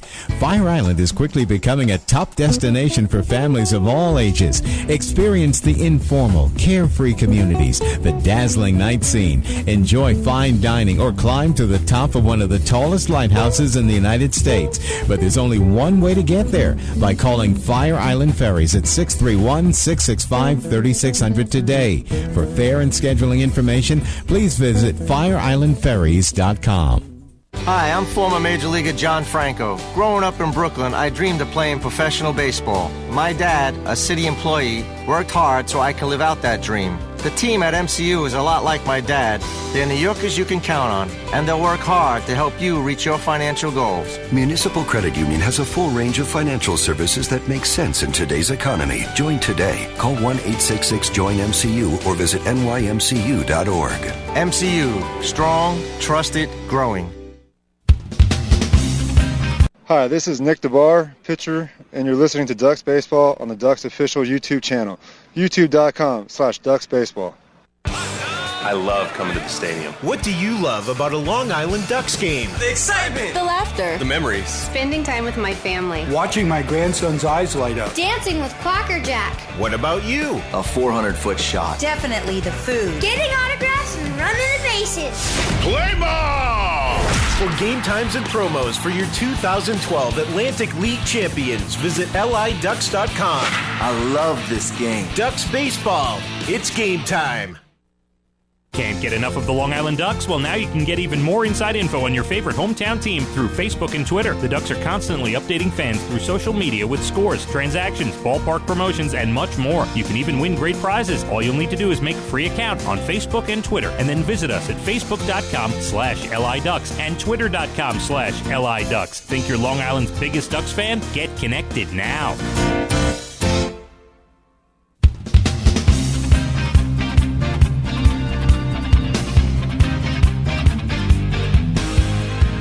Well, we go to the bottom of the eighth. Ducks with an 8-1 lead and a new pitcher for the Bluefish. They're third of the game. It is the right-hander Kanakoa Texiera. So Texiera in, and he'll go 7-8-9 in the Long Island order, and that means he starts with Ramon Castro, who is 1 for 2 with a single, a walk, and a run scored.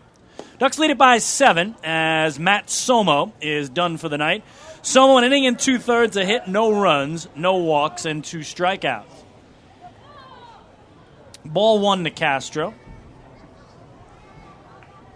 And now strike 1, I believe. No, I'm going to say ball 2, I believe. The home plate umpire Matt Hensel was moving there to indicate a strike, but apparently not. Ball 2 for Castro.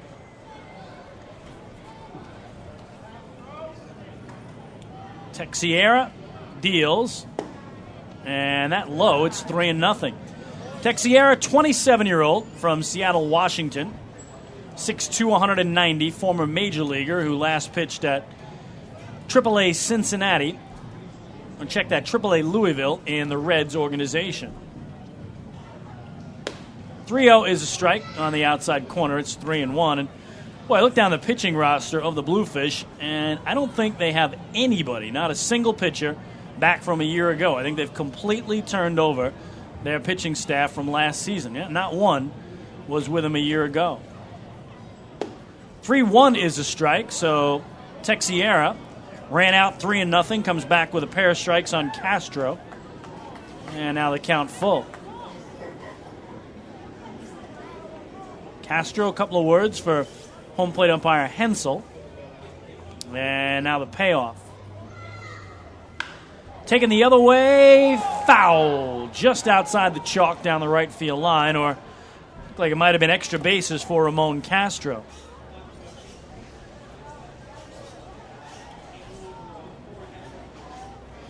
Lancaster Barnstormers have added a run in southern Maryland, Waldorf, Maryland to be exact. Good news for the Ducks. Barnstormers 6, Blue Crabs 3, bottom of the 8th. And again, if that could hold up, and the Ducks hold up here, Long Island could be 2 games out of first at the end of night's play. This one's punched the other way towards right field. It'll drop in front of Prentice Redmond. And Ramon Castro has his second hit of the night. An opposite field leadoff single for Long Island.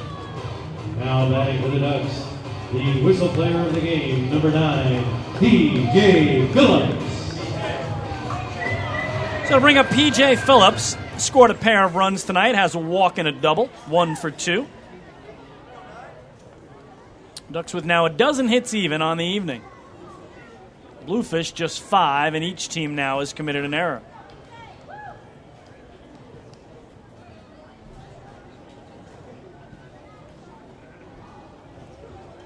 Phillips taking his time getting in as Texiera waits him. Diaz pulled off at first, playing behind Ramon Castro, and Phillips sees strike 1, 0-1. So again, Lancaster 6, Southern Maryland 3, bottom of the 8th at Regency Furniture Stadium. Down in Sugar Land, Texas, Sharks lead the Skeeters lead the Sharks 4-3. 0-1 is low, 1 ball and 1 strike. And bottom of the 8th at TD Bank Ballpark in Bridgewater, New Jersey, Revs with a 6-5 lead over the Pats. So if those scores hold up in that incredible race in the Freedom Division, the Skeeters and Patriots would flip-flop.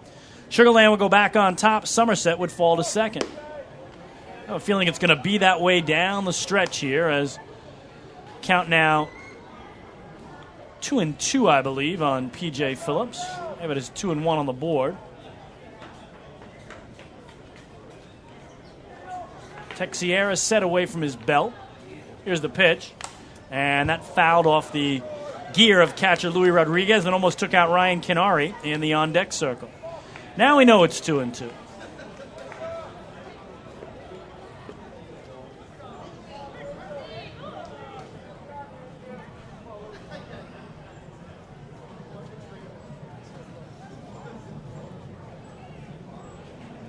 Top of the 9th at Citi Field. Cardinals really taking it to the Mets. 9-2, the score there. They've out-hit them 12-5, so talked about it earlier. Mets go from the worst team in the league, sweeping them on their home park, to the best team in the league, and I'm sure the Cards will try to do the same. The 2-2 is a changeup that just missed, and the count now full on P.J. Phillips. Castro's at first with nobody out.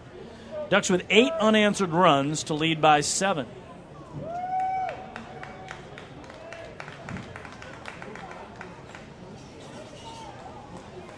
Phillips will get the payoff. Taken deep to right field. Prentice Redmond going back, still going back to the track, reaches out, and he makes the catch. What a grab by Redmond. Now he's going to try to double off Castro at first, and he does it. What a play by Prentice Redmond. Absolutely incredible catch. And then after crashing into the wall, he bounces up, throws a bullet to first, and Castro, who didn't think there was any way that ball was going to get caught, had to come all the way back from around second, and they turn it into a double play. Well, on a very tough night for the Fish, that is something to hang their hat on right there. What a job by Prentice Redmond in right field. So it goes down as a 9-9-3 double play. And now 2 out, nobody on for the 9-man Ryan Kinari.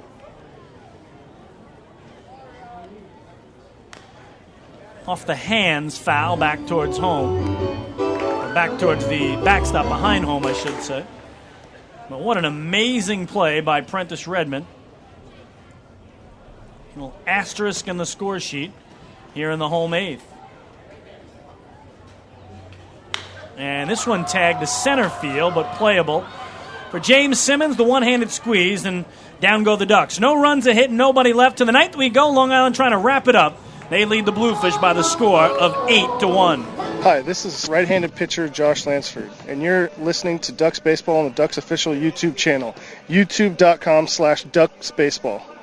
Want to know what happy tastes like? Well, treat your taste buds to Carvel's new Iceberg and Carvelate beverages. A Carvel Iceberg starts with your favorite soda, like Coke, Fanta Orange, and Barq's Root Beer. Blend in ice and vanilla flavoring. It's then topped off with Carvel's famous soft serve ice cream. And try a new Carvelate, a dynamite mixture of coffee and hazelnut or Irish cream flavor, blended with ice and topped off with whipped cream and crunchies. New Carvelates and Iceberg drinks. That's what happy tastes like. Only at Carvel. Visit Carvel.com for the location nearest you. Now that Metrex is the official nutrition bar of the Long Island Ducks, they're fueling their powerful lineup with delicious high-quality protein to support lean muscle and strength. So that in 2013, the Long Island Ducks can have their best season ever. Uh-oh. Metrex, shaping every body.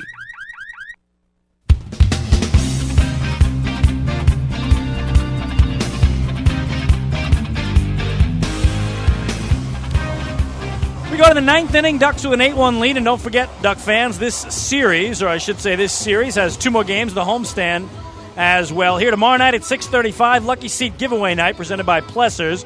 And then Wednesday at 6:35, the 7-game homestand wraps up Health Night with commemorative T-shirts presented by North Shore LIJ, Southside Hospital going out to the first 1,500 fans. Get your ticket to the Bethpage Ballpark box office online at liducks.com or over the phone, 631-940-TIXX. Following Wednesday's home game, it's a 7-game road trip for the Ducks, 3 in Lancaster, 4 in Camden, and they won't be back home until Friday, June 21st, when they'll kick off an 8-game homestand against the Sugar Land Skeeters. That 8-game homestand tied for the season longest for Long Island. And again, talked about it earlier, but that game scheduled for June 24th, Monday against the Bluefish, has now been designated a doubleheader to make up for the rainout these teams had in Bridgeport on Thursday. So it becomes 3 against Sugar Land, followed by 5 Ferry Cup games against the Bridgeport Bluefish. Well, the Ducks trying to take the first Ferry Cup game at home tonight. They lead the Fish 8-1, and TJ Hose, who finished up the 8th for the Ducks, stays in there to start the 9th against Victor Diaz for the Bluefish. First pitch by Hose, in for a called strike. 0-1. Diaz 1 for 3 with a single to center his last time up. We had no score in this game after 2 innings. Bluefish got a single run in the 3rd on a Luis Rodriguez homer. And the Ducks have just poured it on since. Grounded to short for Bill Hall. Easy throw across the diamond for the first out. Now batting for the Bluefish, number 16. Yeah, that is hard to believe. I just had a sense that was the first ground ball tonight hit to Bill Hall at shortstop. Bill's had a pop-up hit to him. But as I checked my score sheet, he actually did have a ground ball hit to him that they turned into a fielder's choice. Only the second ball hit on the ground to shortstop tonight by the Bluefish. One away, here's James Simmons. And this gets interesting for Simmons. He has struck out 3 times in the game, a hat trick. And now in his 4 games back with the Bluefish, he has struck out 3 times in all of them, so 12 strikeouts in 15 at-bats. Well, here he's not going to strike out. That's the good news. He's going to ground to short. Tough play for Hall. Great job at first by Broussard with a stretch, and they get the speedy Simmons for the second out. So the first pair of 6-3 groundouts in the game come in the 9th inning. And now Luis Rodriguez, responsible for the only run of the game, chats it over with Ramon Castro. And Luis played with just about everybody. So Rodriguez stands in the way of the Ducks ending this with TJ Hose quickly trying to make work here of the Bluefish in the 9th inning. Rodriguez, second homer of the year. First one in a month back in the 3rd inning. The only run tonight for the Fish as he grounds it foul, third base side.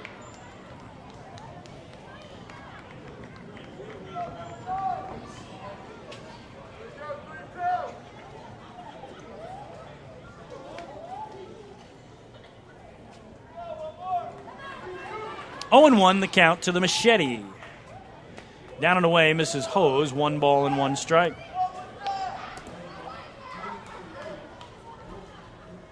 Still 6-3 Lancaster leading in Southern Maryland. That game has gone in the 9th inning, so again, it could be a very big night for the Ducks and their fans if they can get within 2 of the top spot in the Liberty Division. Hose misses down and away here with ball 2. It's 2-1 on Luis Rodriguez.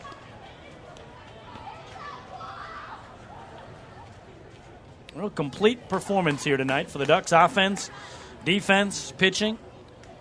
Trailed after 3. Put together 8 runs in a 3-inning span. The 3 middle frames, innings 4, 5, and 6. And have never looked back. 3-1, though, now to Luis Rodriguez as TJ Hose trying to get that last out and put this one in the books. Had a 43-minute rain delay in this game back in the 3rd inning. 3-1 is low, though, and Louis going to get aboard and keep the game alive for the Fish. That means Brandon Chavez gets another chance to swing. Number 13, Brandon Chavez.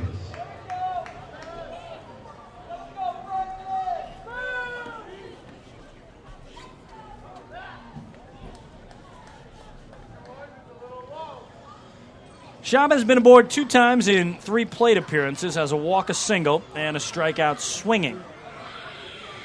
8-1 Ducks in the 9th.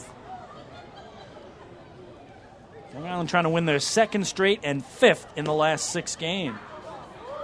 Also would move them to 6-2 in their last 8 contests.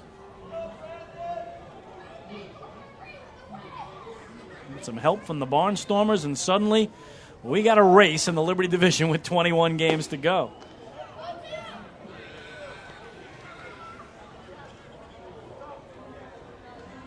Ducks also with 2 games in hand on Southern Maryland. And here, after 2 straight balls to the 9-hitter, Ramon Castro wants to make sure that he and TJ Hose are on the same page here, just not trying to open the door, give the Bluefish any hint of life here in a game they trail by 7 in the 9th inning.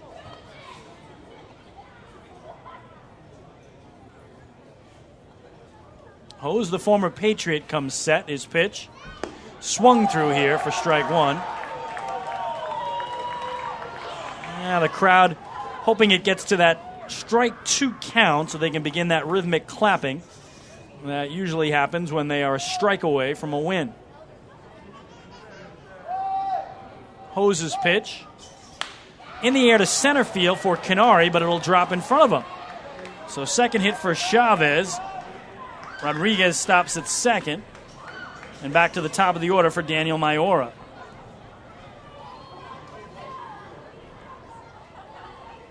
Now batting for the Bluefish, number 22, Daniel Mayora. So a pair of 2-out base runners. Rodriguez the walk, Chavez the single to center. And here's Mayora, 0 for 3, and he's been hit by a pitch. Will get one more chance to extend what was a 3-game hitting streak he brought in and extend the game for his club. 8-1 Ducks in the 9th.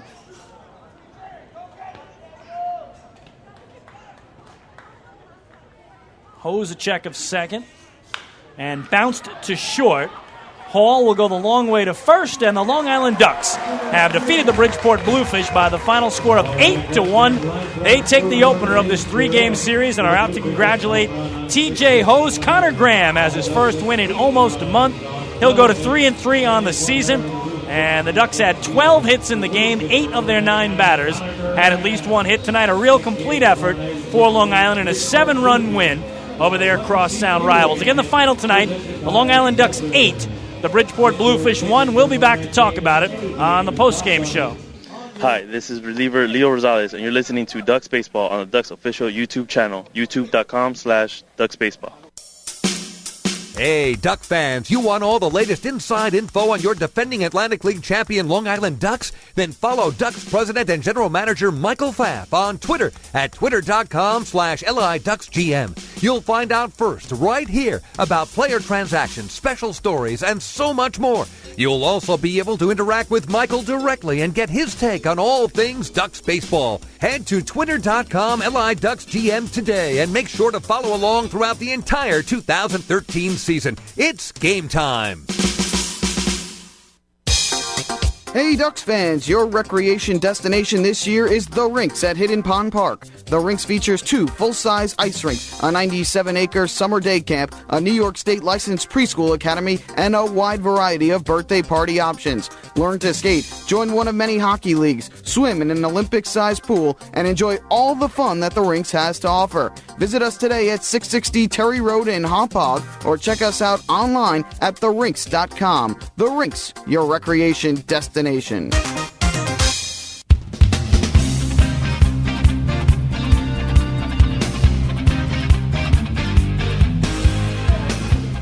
Chris King back at Bethpage Ballpark, where the Long Island Ducks have defeated the Bridgeport Bluefish by the final score of 8-1. We talk about the complete team effort tonight by the Ducks, offense, defense, and pitching. It all added up to a 7-run victory, which makes it very difficult to pick our Nicolak player of the game. We're actually going to select 3 tonight because they all contributed in their own way. We're going to start with Connor Graham, the big right-hander.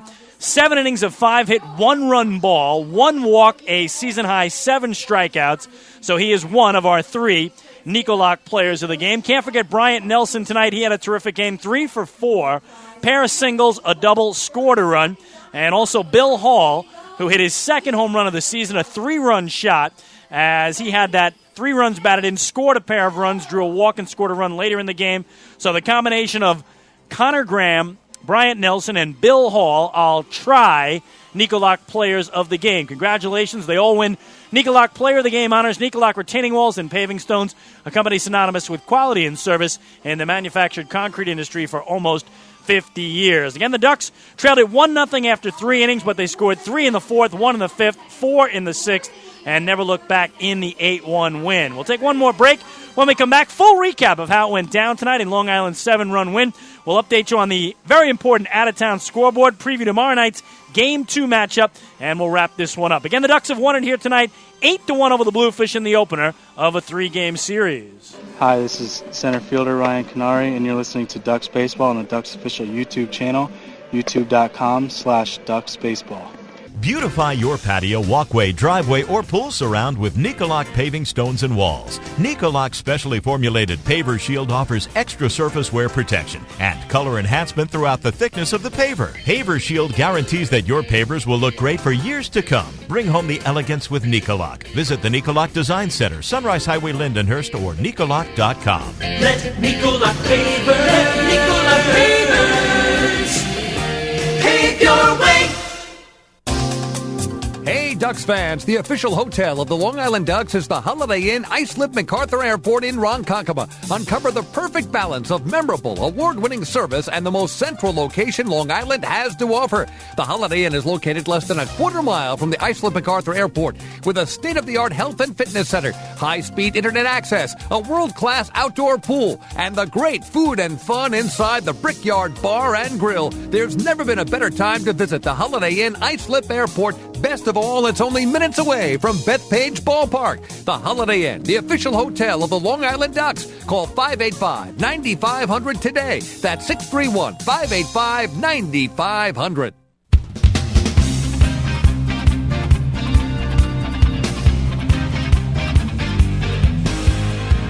Chris King back one final time to Bethpage Ballpark in Central Islip, New York, where tonight the Long Island Ducks have defeated the Bridgeport Bluefish by the final score of 8-1. Time now for the recap of tonight's game. Big righty Connor Graham on the hill for Long Island against lefty Kelvin Villa, making his Bridgeport Bluefish debut. And these two were locked up in a pitcher's duel early on. No score after 2 innings. But leading off the top of the third, Louis Rodriguez, the former Duck, hit his second home run of the season, a solo shot to left center to give the Bluefish the 1-0 lead. We reached the middle of the third, and the heavens opened up at 7:15. After 35 minutes of baseball, we had a 43-minute rain delay before we resumed. But Villa looked even better after the break than before it and kept the Ducks off the board in the third. It was 1-0 Bridgeport after 3 innings of play. But the Ducks would finally get to the southpaw beginning in the bottom of the 4th inning. And it started with Danny Perales grounding out to first base to open the inning. But Bryant Nelson would double down the right field line. Ben Broussard would single to left. Nelson stopped at third. The Ducks were set up second and third with one away for Bill Hall, who launched a fly ball deep to left center field. I did not think initially it had enough to get out of the park, but it kept carrying and carrying. And wouldn't you know it, a 3-run homer to left center for Bill Hall, his second homer of the season. And remember, he just joined the Ducks on Saturday when he hit a grand slam in the night game for his first hit as a Duck. So Bill Hall, a big 3-run homer, and after 4 innings, the Ducks had a 3-1 lead. Long Island would tack on one more in the bottom of the 5th inning on an RBI single by Danny Perales that brought home P.J. Phillips to make it 4-1 Long Island. And then they would knock Villa out of the game in the 6th inning by hanging up a 4 spot as Bill Hall would walk. Joash Brodeen single to left. Adam Bailey would drive in a run with a sacrifice fly, at that point making it 5-1. Castro would reach on a single. Phillips would walk to load the bases. Canary an infield single to drive in another run. Perales a sac fly to drive in one more. And before the damage was done, the Ducks put up a 4 spot in the bottom of the 6th, and they had an 8-1 lead. And that was more than enough for Connor Graham, who went 7 innings of 5-hit, 1-run ball, 1 walk, a season-high 7 strikeouts to lead the Ducks to the 8-1 win. The final numbers for Long Island: 8 runs, 12 hits, an error. They leave 4 men aboard. For the Fish, 1 run, 6 hits, 1 error. They strand 9. The winner is Connor Graham. He goes to 3-3. The loser, Kelvin Villa, 0-1 in the game played in 2 hours and 42 minutes. Again, not including the 43-minute rain delay in the middle of the 3rd inning in front of a crowd of 4,622 here tonight. So with the win, Ducks go to 21-28 on the season. They are 4-1, 5 games into this 7-game homestand. The Ducks have now won 2 straight, 5 of 6, and they are 6-2 in their last 8 games. Meanwhile, the Bluefish with the loss dropped to 16-33. The Bluefish have 19 losses now in their last 22 games, and the Ducks take the Ferry Cup standings lead 2-1 over Bridgeport with tonight's victory. Well, again, we check the all-important out-of-town scoreboard. Bottom of the ninth now at Regency Furniture Stadium in Waldorf, Maryland. Lancaster Barnstormers trying to close it out, and they have just done so. So that is big news for the Ducks. Barnstormers win it 6-3 over the Blue Crabs. So Long Island now just 2 games out of first place in the Liberty Division with 21 games remaining in the season's first half. So that is big news for the Ducks. They get help from the Barnstormers tonight down in Waldorf and pull within 2 of the Crabs. Other games still in progress now. Bottom of the ninth at TD Bank Ballpark in Bridgewater, New Jersey. Revolution lead the Patriots 6-5. Meanwhile, bottom of the sixth at Constellation Field down in Sugar Land, Texas. Skeeters lead the River Sharks 4-3. So again, both games one-run contests. But if that holds up, Somerset and Sugar Land would flop places again. Going into tonight, Patriots atop the Freedom Division. Skeeters a half game back. So if those scores hold, it would flip. Sugar Land go into first. Somerset would fall a game back, but those two teams, again, 17 and 18 games over 500, respectively, having amazing first halves, and one of the two will not make the playoffs. Checking on the major leagues, both Mets and Yankees in action tonight. Mets were trailing at Citi Field. Last check, 9-2 to the Cardinals, and that is the final. So St. Louis goes in, beats the Mets 9-2. Yankees just underway out in Oakland, top of the first, no score, with CC Sabathia on the hill for the Bombers. NBA tonight, Game 3 of the finals down in San Antonio, Texas. Series tied at a game apiece, and right now it's the Spurs with a 47-44 lead over the Heat. So big win tonight for the Ducks, and should be a terrific pitching matchup tomorrow night in the middle game of the series. A pair of pitchers who both won in this series last week in Bridgeport. For the Bluefish, they'll go with righty Josh Butler, and Butler was the winning pitcher Tuesday against the Ducks in a 4-2 win. 7 innings of 7 hit, 1-run ball. He walked one, did not have a strikeout. Ducks will throw their lefty James Hauser, who was the winning pitcher Wednesday up in Bridgeport. In that day game, the Ducks won 5-0, and Hauser 5 innings of 3 hit, shutout ball, 2 walks and 5 strikeouts. Hauser 2-0 on the year with a 4.01 ERA. Butler 3-2. with a 3.45 ERA. So 2 pitchers who had success last time out in this series will get a chance to go head-to-head as they both picked up victories last week at the ballpark at Harbor Yard in Bridgeport, Connecticut. They'll both try to do the same here tomorrow night at 6:35 as the Ducks look to take the series from the Bluefish with a win.